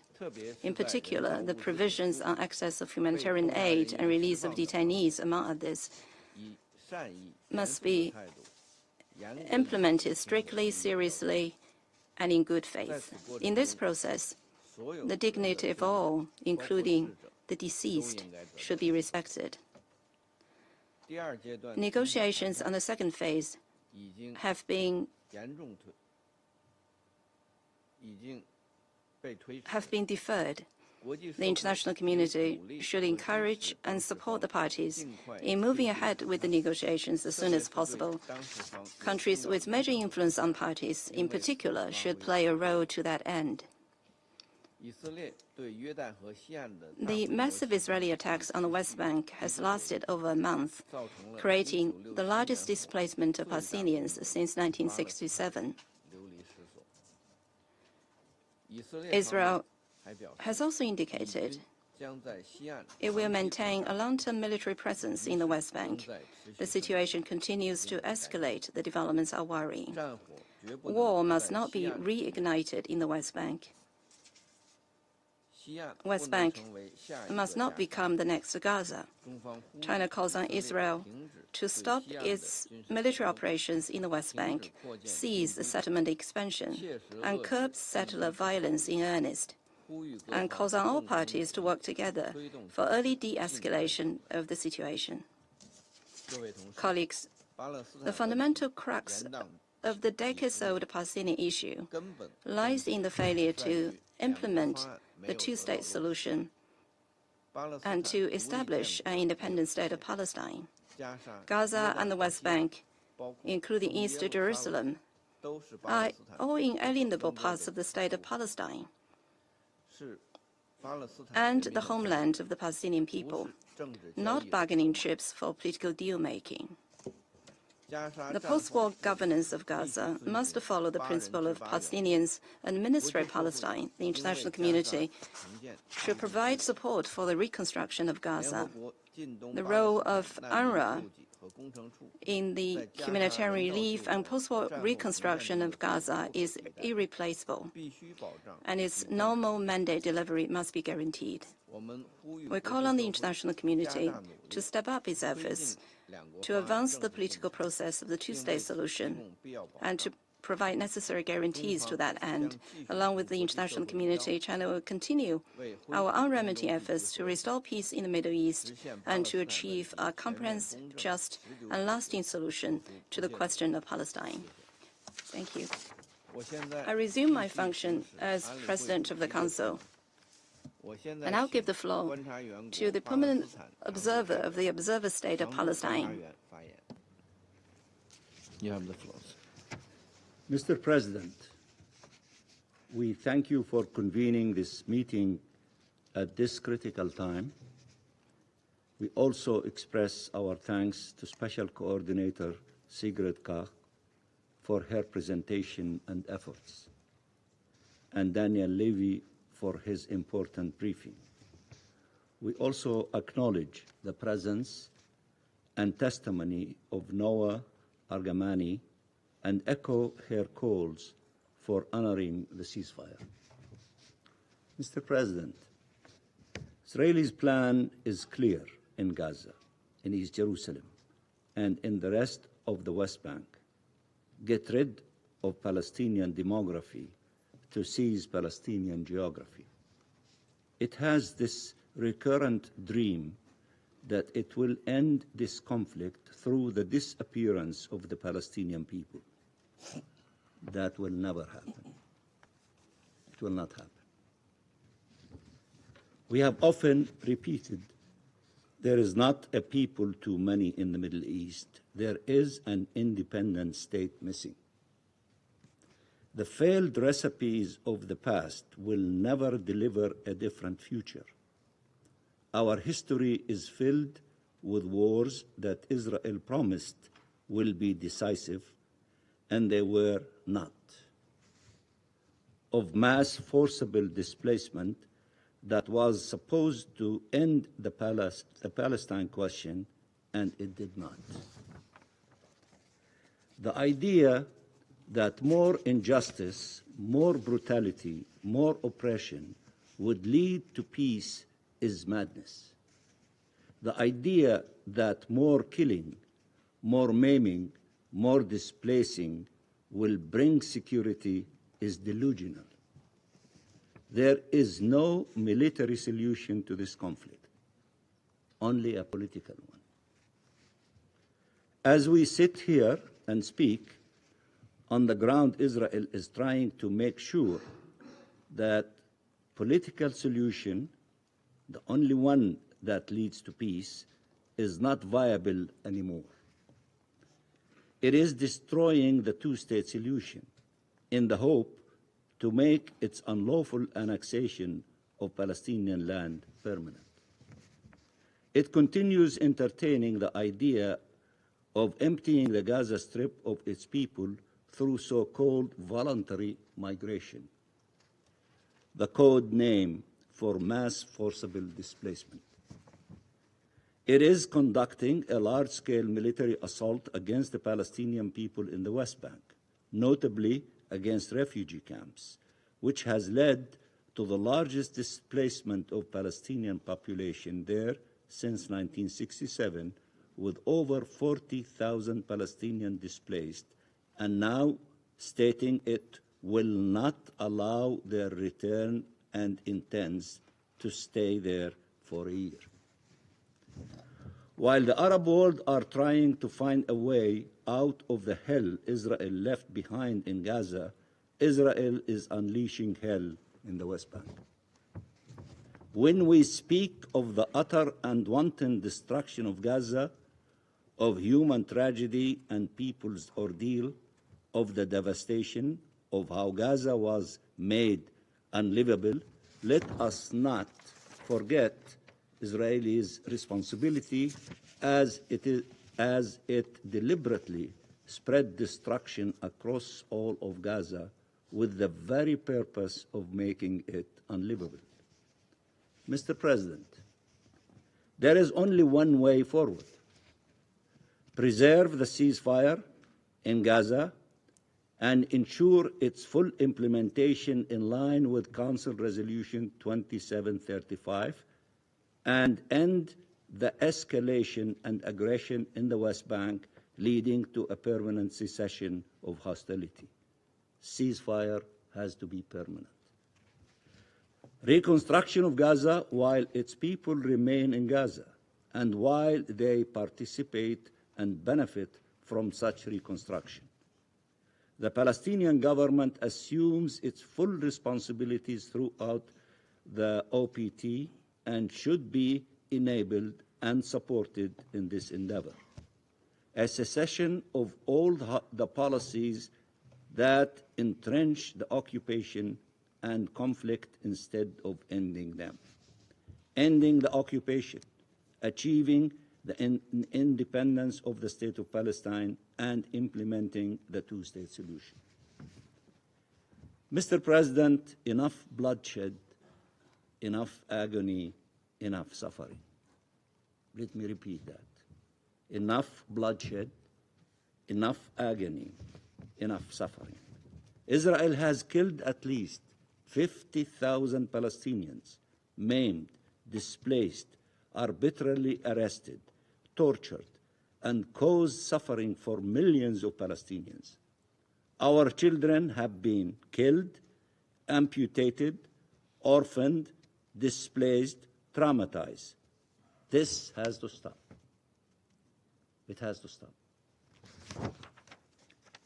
We have seen in recent days another attempt by the Israeli government at dehumanizing the Palestinian people as a whole and at justifying the killing of our children. There can be no justification for harming children, for harming all children from everywhere. Israel killed thousands of Palestinian children, often in atrocious conditions. Liane Hamada, 15 years old, was with her mother, father, her 3 siblings, and her cousin in a car, evacuating from Gaza City in the morning. She called emergency services after her parents and her siblings were shot dead. And I quote, "They are shooting at us," she screamed. "They are shooting at us. The tank is next to me. We are inside the car, and the tank is next to us."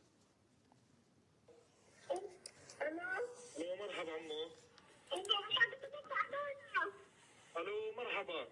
ايوه بتدخل علينا. الدبابه جنبي. انتوا متخبيين؟ في السياره احنا جنبينا الدبابه. انتوا جوا السياره؟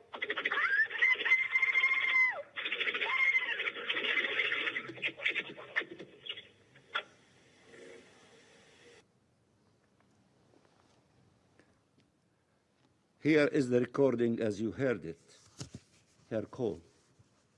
After this salvo of bullets, Layan went quiet.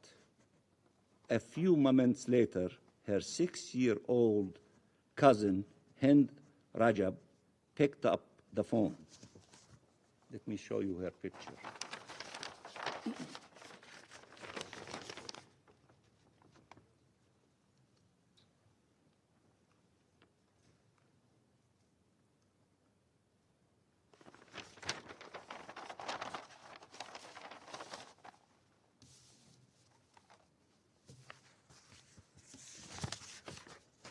She said to the dispatcher,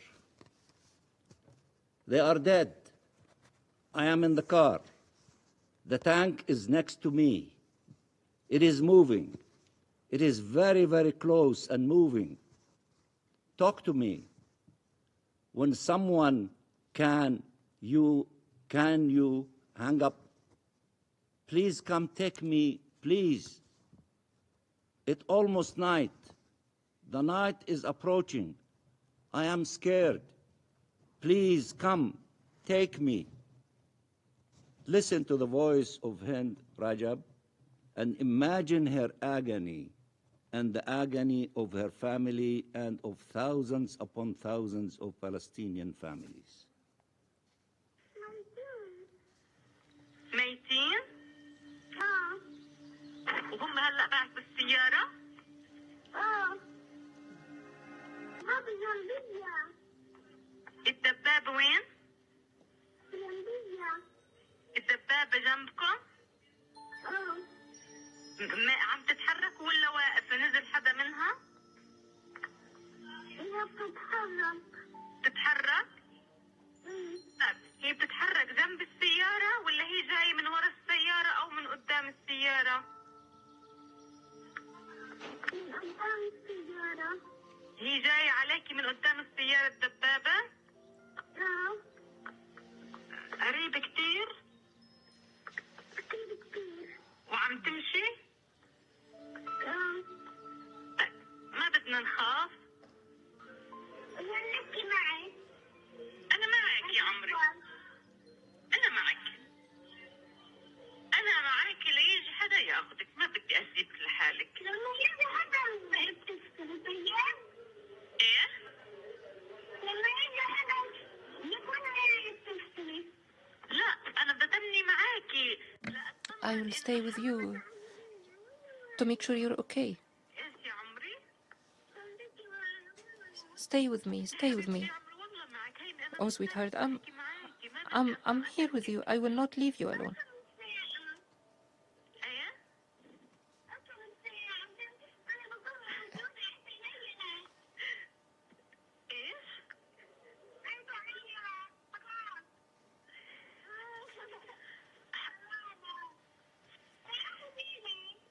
Come, take me.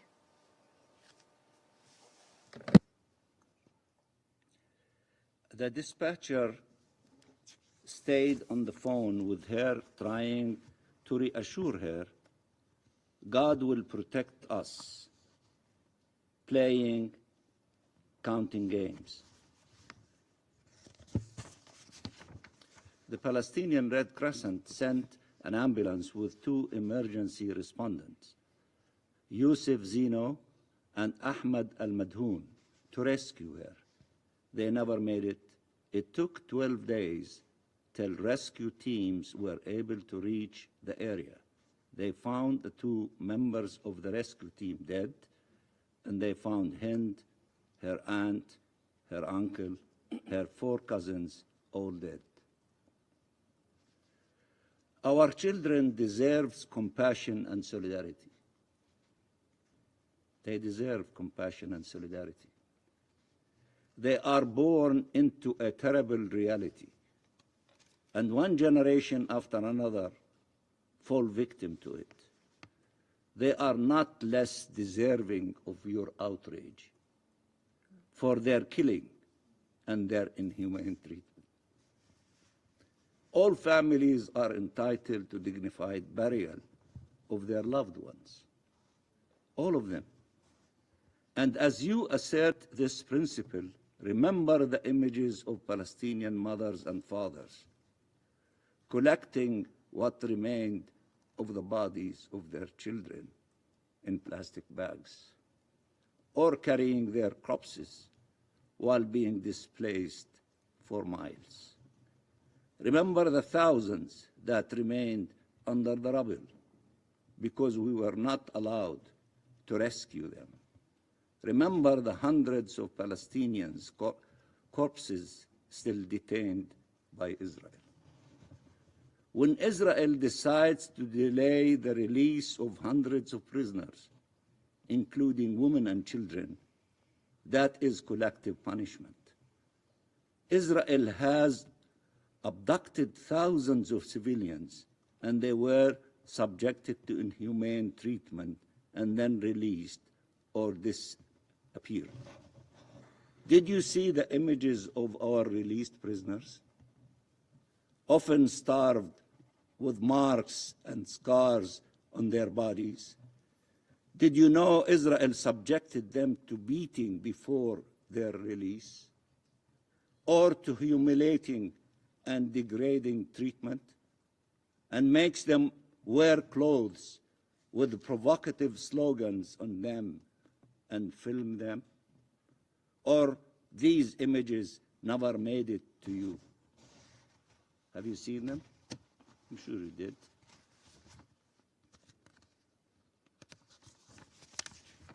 Israel considers these kinds of actions, all these actions, as normal and justified. Aren't all Palestinians presumed guilty by Israel? Do you? As my friend from Algeria said, no double standards. If you care about humanities and international law, don't exclude the Palestinians. Be fair. Deal with everyone, especially the children. Be fair.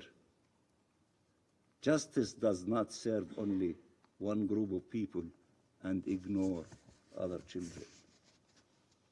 It serves all of them. It is always strange to see Israeli officials who have called for and justified genocide speak of the need for de-radicalization.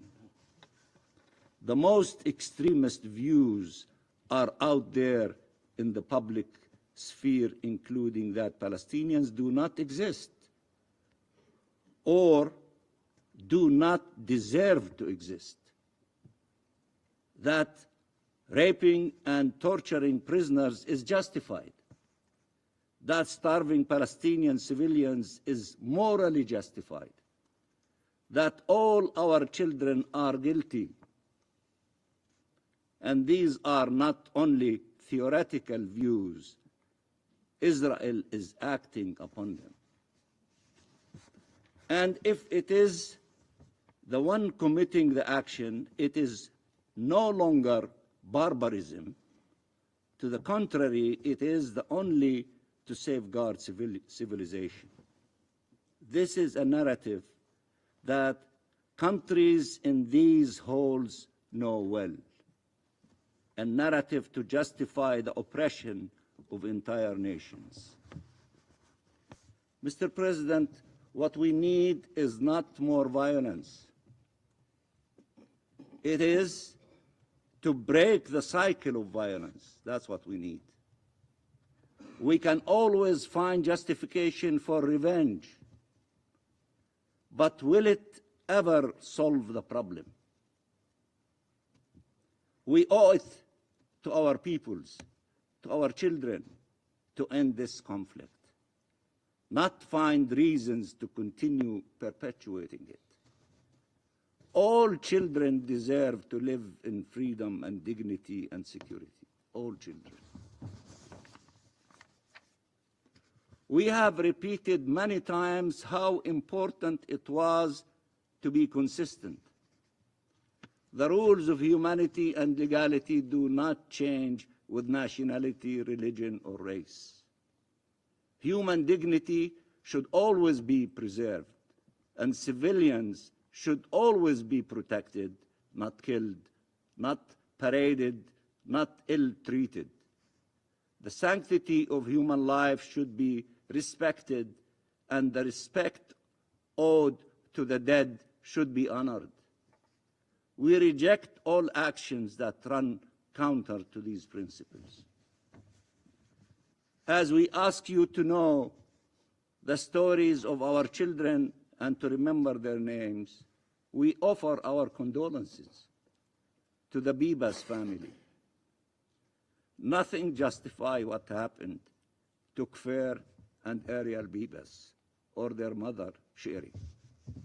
They should have been safe in their homes with their families, as our children should be safe in their home with their family. Challenge those to repeat the sentiment of humanity that we have, if they have any of it. We are collectively failing them, failing to offer the protection they deserve, failing to stop the suffering, failing to offer a different future.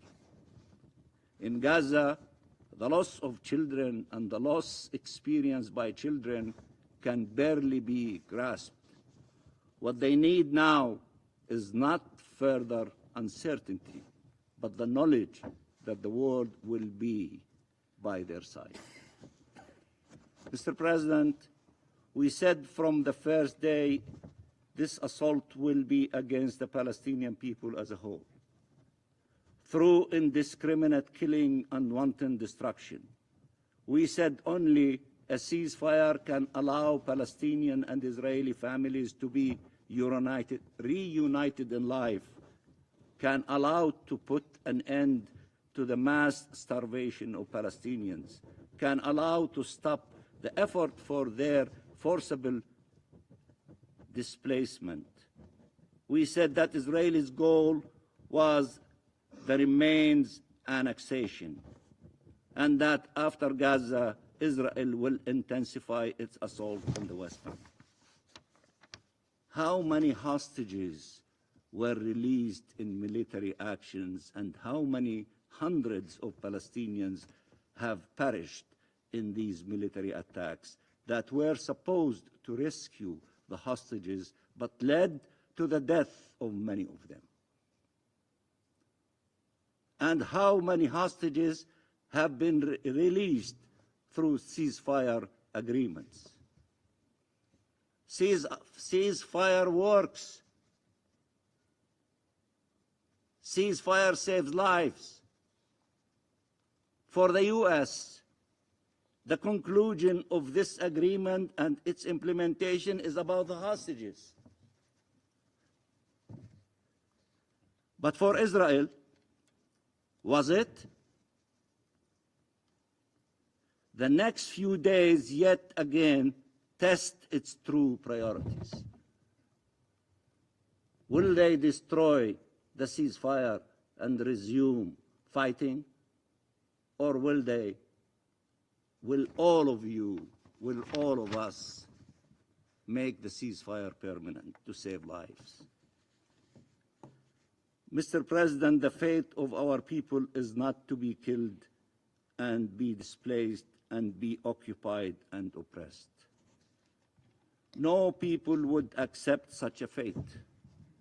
Help us to demonstrate to our people that there is a peaceful path that leads to freedom and justice and peace. Palestinians and Israelis are not destined to be eternally at war. Peace is possible. Peace is possible. And after all this suffering, peace is indispensable. It is indispensable. It is imperative. We need it. Blessed are the peacemakers, for they shall be called children of God. Thank you. I thank the permanent observer of the Observer State of Palestine for his statement. I now give the floor to the representative of Israel. Thank you, Mr. President. And thank you, Special Coordinator Kach, for your briefing. Today marks a historic and deeply emotional moment. For the first time, a freed hostage has shared her story before this council. Noa Argamani is not just a witness or a victim of Hamas's cruelty, she is a survivor. With unimaginable bravery and dignity, she has endured the unthinkable and emerged to speak for those who still cannot. Noa, we are honored by your presence, and we are praying every day for the safe return of your partner, Avinatan Or, and the 62 other hostages who remain in captivity. Noa, we thank you. We thank you for your courage, for your voice, and for speaking here today for those who cannot. But Noa should not have to be here today. She should not have to relive her trauma before this council, nor should she have to remind the world of what Hamas is. And yet, here she is, because for months, so many around the world and on this council have chosen to look away. Colleagues, it is time to finally pass a resolution here in this room to unequivocally condemn Hamas and designate it as a terrorist organization. It should have happened 16 months ago. I appreciated your words, Mr. Mansour, about the Bivas family, but still, you are not capable of saying the word Hamas in your speeches. You are ignoring it. In order to move forward, you have to acknowledge that Hamas will not be part of the equation. If they will be there, all your wishes will be lost. After Noa's testimony, I'm not sure how anyone in this room could possibly object to such a resolution. We have heard many times in this chamber doubts raised about our determination efforts. I am sure we will hear it again. However, there is no longer any need to justify why Hamas must be eradicated. The truth is undeniable. Hamas is a terrorist organization that slaughters, tortures, and kidnaps civilians. So Israel will continue to act. We will not be deterred. We will eliminate Hamas. Believe me when I say it. We will bring our people home, and we will secure the safety and future of Israel. Today, when you look at Noa sitting here in this chamber, remember the story behind the face you saw on that motorcycle. Remember the months she spent hidden from the world. Remember Yossi Sharabi and Itai Svirsky, who died beside her. Remember Avinatan Or, who still waits in the dark to be brought into the light. This is not simply Noa's story. It is a story of every hostage and every family shattered by Hamas's terror. It is a story that will not end until each one of them is back home. The question now is whether this council will help write that ending or continue to look away. For months, Hamas has psychologically tortured and toyed with families desperate for answers. They have released hostage lists at last possible moment, forcing families into a cycle of unbearable uncertainty. They refuse to provide the Red Cross with access to the captives, leaving parents to go to sleep each night not knowing whether their children are dead or alive. And worst of all, they have played with the hostages themselves. You have heard, Noa, forcing them into their despicable theater of cruelty. Every time hostages are released, Hamas stages a sickening and vile ceremony designed to prolong the suffering of those still held captive. Just this past Saturday, those monsters forced Eviatar David and Guy Gilboa Dalal to watch one of these ceremonies from inside a van that brought them to the site. As they pleaded for their own release, their captors took every opportunity to prolong their sufferings. It is not a political strategy. It is a calculated, sadistic manipulation of human suffering. Nowhere has the cruelty been more evident than with the Bibas family. For over 500 days, Israelis and so many around the world, and many of you, have asked yourselves the same question. Is the Bibas family still alive? Those two beautiful boys? Now we know the answer. Hamas didn't just murder Ariel and Kfir. They slaughtered them in the most deprived way imaginable. They didn't shoot Kfir. They didn't shoot Ariel. They killed them with their bare hands. These monsters looked into the eyes of a 9-month-old baby and his 4-year-old brother and strangled, beat, twisted, and shuddered them with their hands. One would imagine that there is nothing more sickening than this atrocity. Somehow there is. To hide their crime, they mutilated their tiny bodies to make it seem as though they died in an airstrike. This is Hamas. This is who they are in their souls. Child murderers, butchers. And still, this council hesitates. Still, we hear statements that draw a parallel between Israel and Hamas, as though this is a symmetrical conflict. It's not. On one side, there are families holding on to hope. On the other side, there is an organization that murders infants and holds onto their bodies until it serves a political and propaganda purpose. Believe me, no matter what happens, our commitment to freeing all the hostages and completely eradicating Hamas is unshakable. We have heard endless discussions about humanitarian efforts in Gaza. You are all aware of the thousands of trucks entering Gaza every week, thousands, delivering aid. You have also all seen the videos, those grotesque parades during the release of the hostages and the return of their bodies. And in those very videos, the truth is clear. There is no starvation among Hamas, nor among the civilian population. The only starved people in Gaza are the hostages.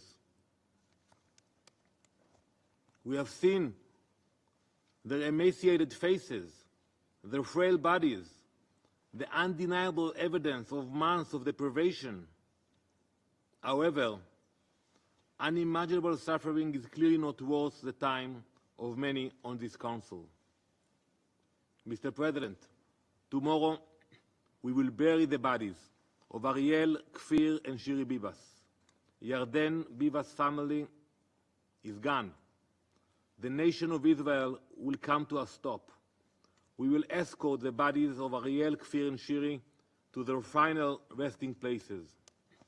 For months, Yarden endured unimaginable agony, unsure if his wife and children were alive, all while suffering in Hamas's hands. Now, thanks God, he is back in Israel, but his torment continues. Instead of captivity, he faces an unbearable silence. Where his wife and children should be, there is nothing. Hamas has lost any right or chance to be involved in the future of Gaza. The world has seen, through the story of Noah Argamani, the stories of Kfir and Ariel Bibas, and the stories of countless others, the extent of their cruelty. For the sake of the hostages, their families, and all those who truly seek peace, in this room, in Israel, in Gaza, it is time to let go of past conceptions. It is time to think beyond the frameworks of the past and build a new reality, one where terrorists do not hold entire communities hostage and where life is sacred once more. The path forward requires courage and imagination, out-of-the-box thinking, free of past conceptions and status quos. It also requires the Council to stand united against Hamas's tactics of terror and manipulation. To be able to build a better future, you must lay a solid foundation, a moral foundation. There is no avoiding the fact that this foundation requires a basic resolution condemning Hamas for their atrocities. I will not drop this issue. I will continue to remind you of your failing until it is finally corrected. Thank you, Mr. President. I thank the representative of Israel for the statement. And I'll give the floor to the representative of Kuwait. شكرا السيد الرئيس أصحاب السعادة. Thank you, Mr. President, Your Excellencies, ladies and gentlemen. May the peace of God be upon you. It is my honor to take the floor on behalf of the Arab states. At the very beginning, and as we are moving towards the end of the Chinese presidency, the Arab group would like to congratulate you, Mr. President, congratulate you and the team, and China, a friendly country, will congratulate you and thank you for all of the efforts you've been making at the helm of the Council. You've been methodical and transparent. We also thank Ms. Sigrid Kaag, the interim special coordinator for the Middle East peace process, for her detailed briefing. Mr. President, the Arab group in February has continued its constructive action. We organized many meetings with people in charge here at the UN and the representative of various UN bodies. We also had meetings with many political and regional groups, and we had a meeting with the President of the Security Council, who in turn conveyed the contents of our meetings and our concerns to the Council. The goal of all of these meetings was to emphasize several essential measures having to do with the danger in the West Bank, and in particular in the north. We've all seen what has been happening there in the last days. And what we warned you of has taken place in front of the eyes of the entire international community. What we are witnessing in the West Bank now is unprecedented escalation, unprecedented for 2 decades. In fact, Israel, the occupying power, continues through its army, its tanks, continues with incursions and attacks in the West Bank. It's despicable what is happening. The goal is to force all of the Palestinians to move away from their territory. This unjustified attack, and which runs counter to all that we have in the international law, including the IHL and the United Nations Charter, cost the lives of dozens of Palestinians, forcing 40,000 others to be displaced. That wasn't enough. The Minister of Defense of the occupying power declared that the Israelis will remain in their sites in the West Bank throughout 2025.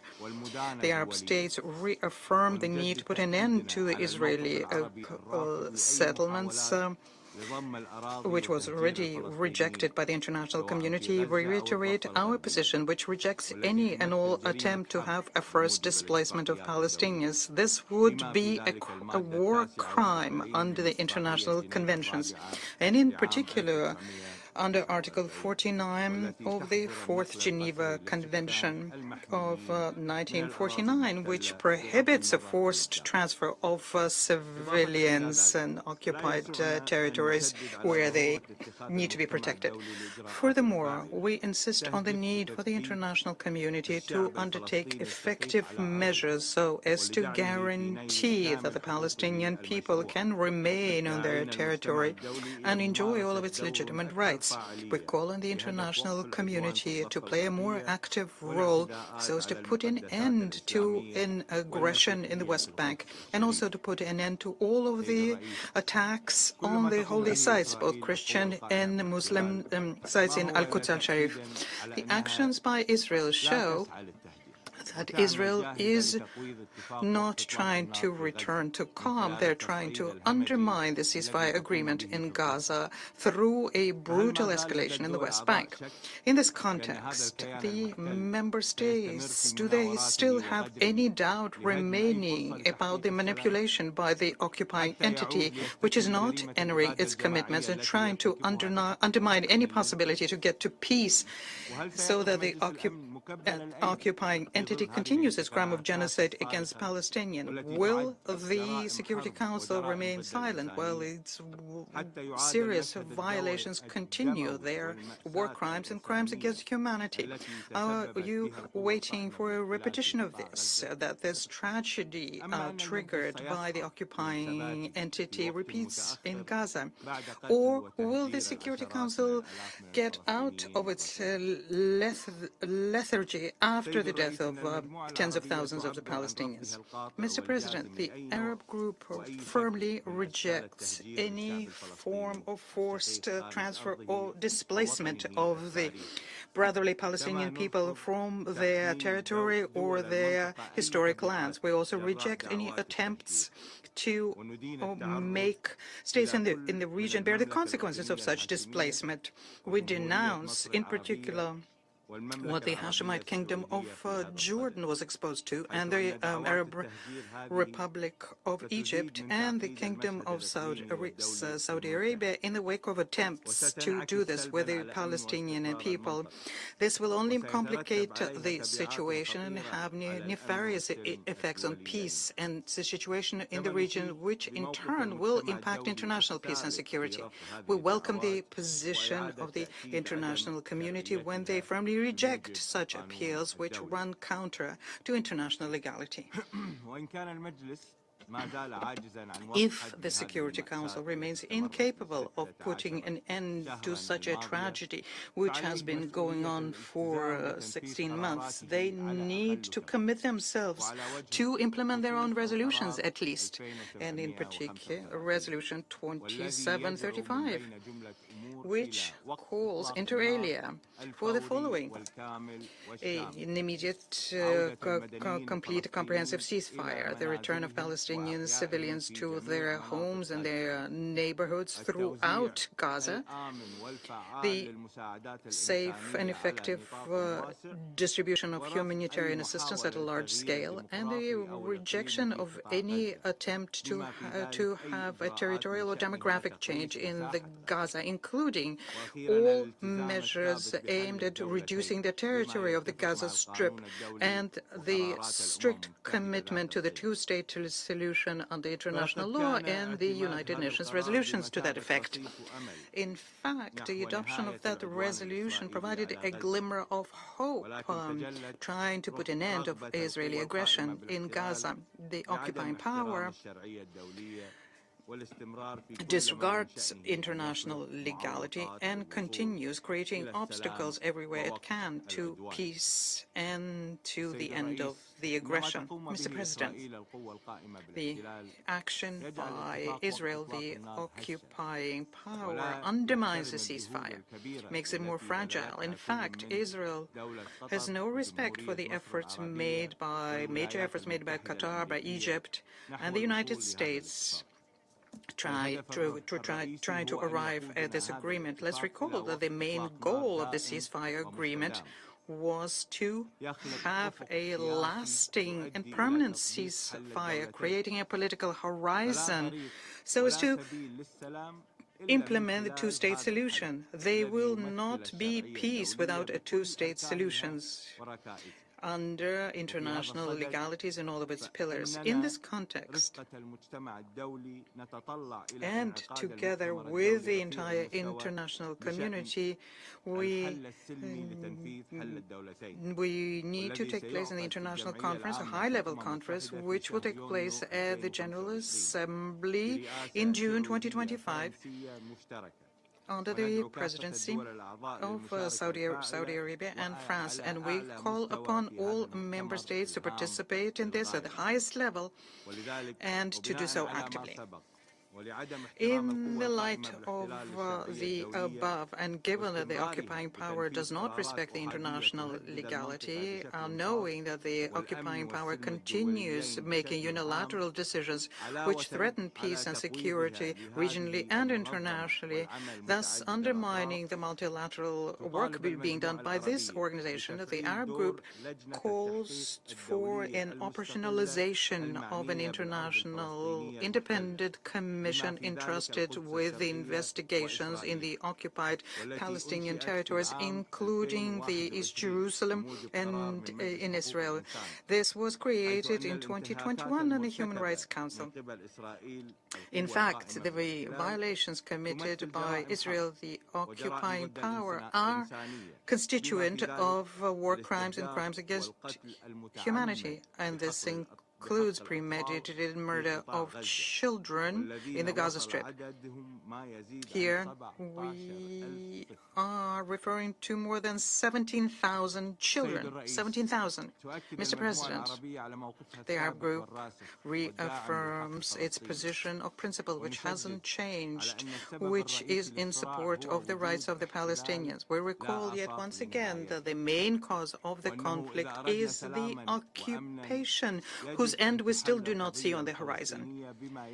If we want to get to peace and security, we need to resolve the issue of Palestine by ensuring the creation of an independent, sovereign Palestinian state with a capital in East Jerusalem within the borders of the 4th June 1967, according to internationally undertaken legal decisions and the resolutions passed by the Security Council and the Arab Peace Initiative of 2002. As regards the Friendly Republic of Lebanon, we welcome the announcement made of the end of hostilities on the 27th of November 2024. However, the occupying power continues its flagrant violations of all conventions and international custom. It continues, therefore, to violate this agreement, whilst Lebanon fully upholds the commitment it undertook in this matter. The date for the withdrawal of the occupying power Israel from the occupied villages has passed, and the occupying power continues its occupation of 5 border points, which is a flagrant violation of the various points in the agreement. And we keep repeating this. The occupying power has no respect for international conventions. It's not looking for peace. Quite the contrary. It's looking to undermine peace and security in the region and in the world. The Arab group calls on the Security Council to shoulder its responsibility and to compel Israel to fully withdraw from all of the occupied Lebanese territory and to implement the relevant resolution 1701 here. For as long as this withdrawal does not take place, we will not have stability. Furthermore, UNIFIL plays an essential role in this stage, in particular, given the need to have the Israeli withdrawal beyond the blue line. UNIFIL is also there to observe the implementation of 1701, and we call on the international community to stand shoulder to shoulder with the Republic of Lebanon and support them in their reconstruction efforts, and support the Lebanese armed forces to make sure that the Lebanese state can restore its control over the entire territory. When it comes to the Syrian Arab Republic, also a brotherly country, we firmly denounce Israeli incursions, repeated incursions into the buffer zone and neighboring sites near Mount Hermon and Quneitra Governorate and Deira Governorate and in Damas area. This is an additional aggression and flagrant violation of international law. We also denounce the statements made by the Prime Minister of the occupying entity, which threatened the unity and sovereignty of Syria, thus trampling underfoot all of the rules and international customs. We call for an immediate and unconditional withdrawal of Israeli forces from all of the Syrian territory. We also call for the respect and the upholding of the disengagement agreement of 1974. It is also necessary to respect the UNTV mandate and the relevant resolutions of the Security Council, including Resolution 242, Resolution 338, and the Resolution 497. We reaffirm that the Golan Heights is a Syrian Arab territory which is occupied. By way of conclusion, and to go back to Palestine, which is the main cause and a #1 priority for the Arab group, we recall for the international community that the occupying Israeli army has shown the greatest cowardice possible since the beginning of the aggression of Gaza. They had no respect for the bodies of the dead people. Their remains have been exposed, homes attacked, infrastructure destroyed. This shows the greatest possible cruelty given this human tragedy. This is what we have seen in various sites and in various social media. I thank the representative of Crete. There are no more names. Ms. Clark, on the list. The meeting is adjourned.